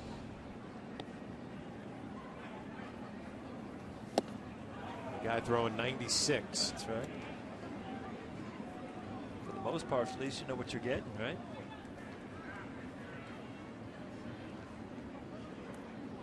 Michael, I hope you sleep better tonight. You know, we're so close up here. We know exactly what's going on. He told me he didn't sleep well last night. Didn't have a good night's sleep? A little worried about you. Tossed and turned. Looked at the clock, 5 o'clock, still not sleeping. Isn't that terrible? Awful. He must have had an 0 for 5 last night with a couple of punch-outs. We weren't happy with our performances last night. That broadcast felt like an 0 for 5. This one seems like an 0 for 8. Don't even try to go to bed then. I guess not. 2-2. Your little ones good sleepers? Yeah. That's awesome. Knock on wood. I remember Allie, our youngest. She was born right before spring training. She was the only baby we had that just screamed and cried for no reason. Here I am trying to get ready for spring. You know how tired you get in spring training. And she just wants to light it up at midnight, 1 o'clock in the morning. I felt so sorry for my wife. So Allie takes after you. So sorry I went in the other room and went to bed. Castellanos goes down on strikes. We're going to go to the 9th. 13-4 Yanks.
What was the game changer? Well, T-Mobile presents it. The T-Mobile game changer happened about 3.5 hours ago. Jacoby Ellsbury gets hit by a pitch to lead it off.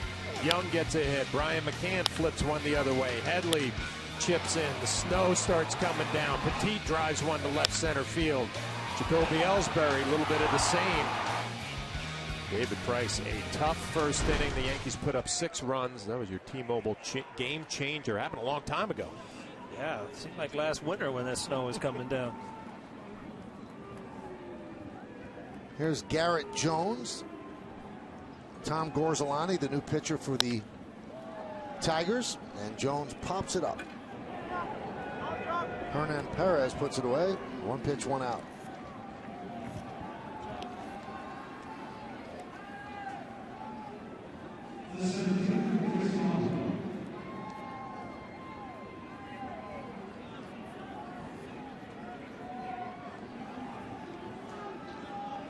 Jason Shreve is up for the Yankees in their pen.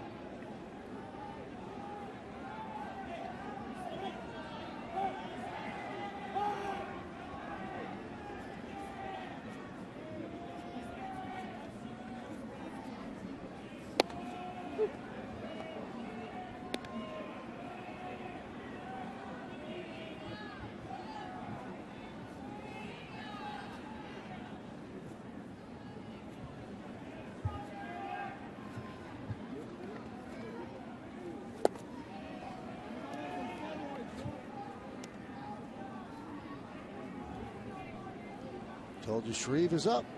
Remember, he had pitched in that 19-inning game and pitched so well and for just a long time that they sent him down. So he had to be down there 10 days, and then once that was up, they brought him back.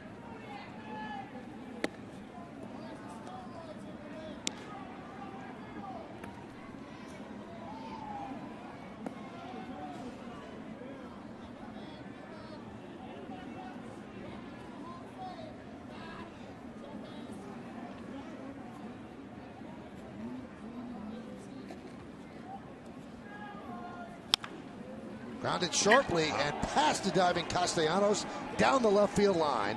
Young rounds first. He's going to go to second, and it's his 3rd hit of the night. He's 3 for 6. Hits just keep on coming. It doesn't matter if it's a righty, you flip the other way, last at bat, or a lefty, which he usually is going to get most of his at bats against. Off speed down and in, able to keep it fair.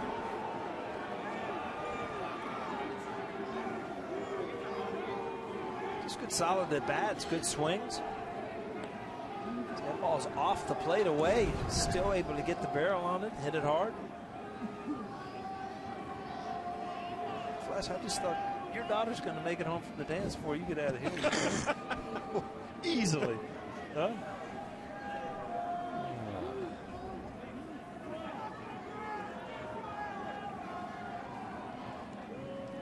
There's A-Rod, and he grounds one to third.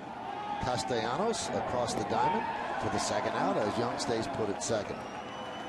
You know what? She's got to get up early for school, and I got to get up early to do this day game tomorrow. So what time are we coming out tomorrow, boys? We'll get a 1 o'clock start, so you should be here about 9. 9? Yeah, work the clubhouse, talk with Joe. You know, Joe's going to be here about 8. You know, in a 4-game series, if you don't know the scouting report by now, I think we're good. We can probably get here about 12:45 tomorrow. No problem. In-depth scouting report, absolutely. Here bright and early. Here's John Ryan Murphy, his first at bat. You get the pitchers tomorrow. I'll take the hitter. Okay. And I'll do the play-by-play. Really? Yep. I'm ready. You're going to mix that in tomorrow? Yeah. Then a little talk show after the game.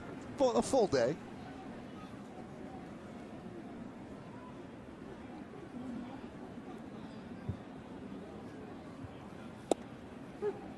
There's a strike. Tell you what, though, all kidding aside, I mean, you come in here, you steal a game last night, and all of a sudden Price is pitching, and you know you're in the 9th inning, you're up 13-4. You got to feel pretty good about what your team did today offensively. I mean, when you look at a series and you have David Price in Game 3, you're thinking, all right, this is going to be a tough one, and then you have your ace going in Game 4, and all of a sudden you're right, lined up to take 3 out of 4 possibly. A lot of times throughout the season you play guys at the right time, and it just might be, I mean, you came in here, the Tigers record, what, 10-2. 10-2. When we got here. You know, maybe they were just on the time to turn it off for a while. You know, you get 3 out of 4 here and get out of here. What and don't a have to great come back. series. Absolutely. Don't have to play here anymore.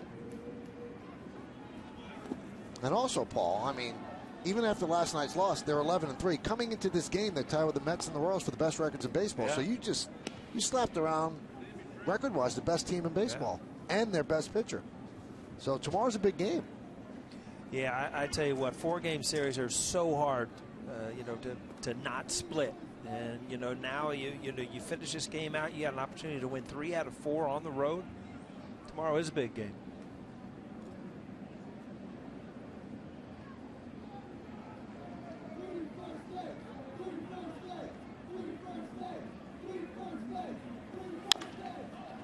Chop to short.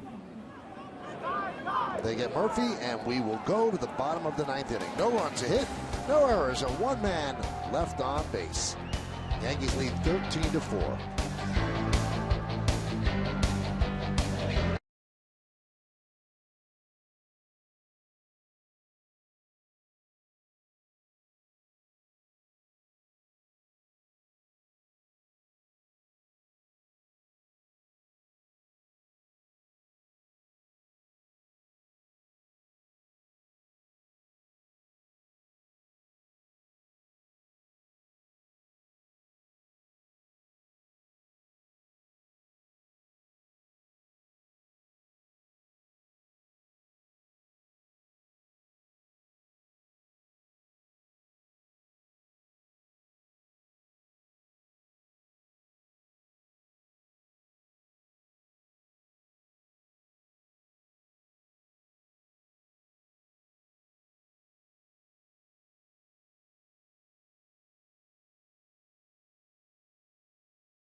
All on Yes is brought to you in part by Heineken. Open your world.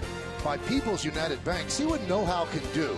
And by your Tri-Honda dealers. Hurry to your local Tri-Honda dealer for great deals on the 2015 models. Downtown Detroit, that's where we are. And it's been all Yankees. The game started, it was snowing. It seemed like the world was turned upside down, and the Yankees completely dominated David Price and the Tigers. 6 runs in the first inning, and really, Yankee fans have been dancing since then. And now the Yankees will bring on Chase and Shreve to try to close this out. Adam Warren was the recipient of all those runs, and he went 5 2/3, turned it over to Justin Wilson, who won an inning and a third. David Carpenter pitched a scoreless 8th, and now Chase and Shreve will pitch in his 3rd game. Looks like Chasen's hat is really tight. Mark, got the Peyton Manning forehead. Yeah.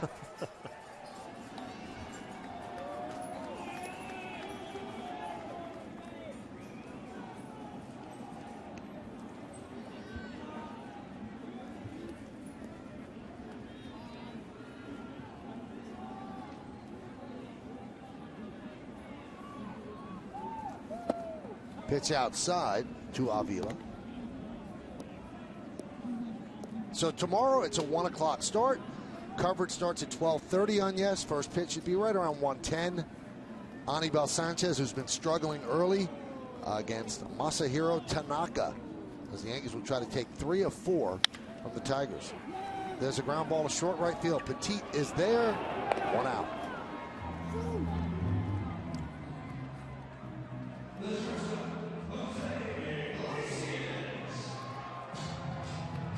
That down now. That's just old. Ground ball to short right field. Huh? It's a new world. Yeah, absolutely.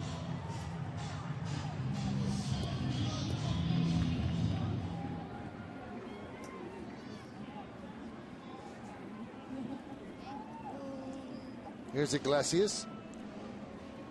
1 for 2 with a walk.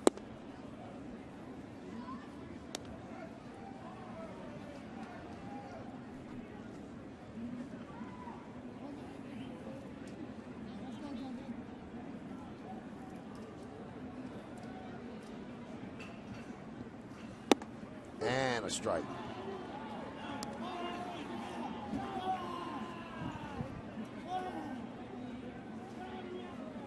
So on this road trip, the Yankees lost 2 out of 3 to the Orioles, swept the Rays, and now have taken 2 of the first 3 against the Tigers if they get 2 more outs. And if they win tomorrow, that's a pretty impressive long road trip. Well, you think about it, when they showed up in Tampa Bay, they were 3-6. Yep. And if they win tonight, they'll be over 500 for the first time all year. But there was definitely a feeling that Friday night in Tampa Bay, like this really could get out of hand.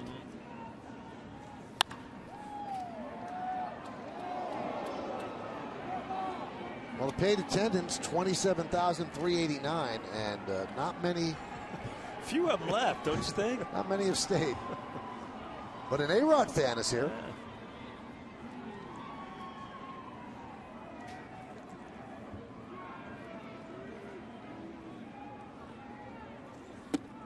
Whoa.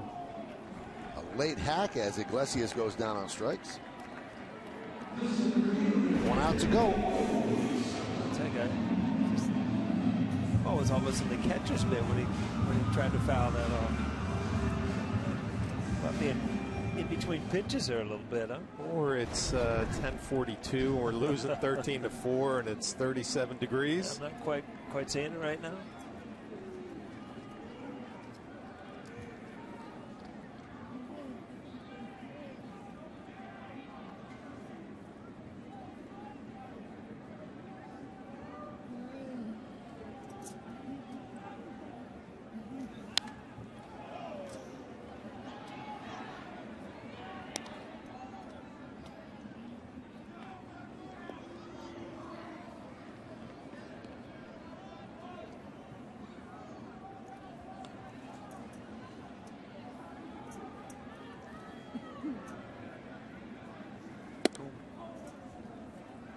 So on that release point, it didn't look good. Had a little break on it, though.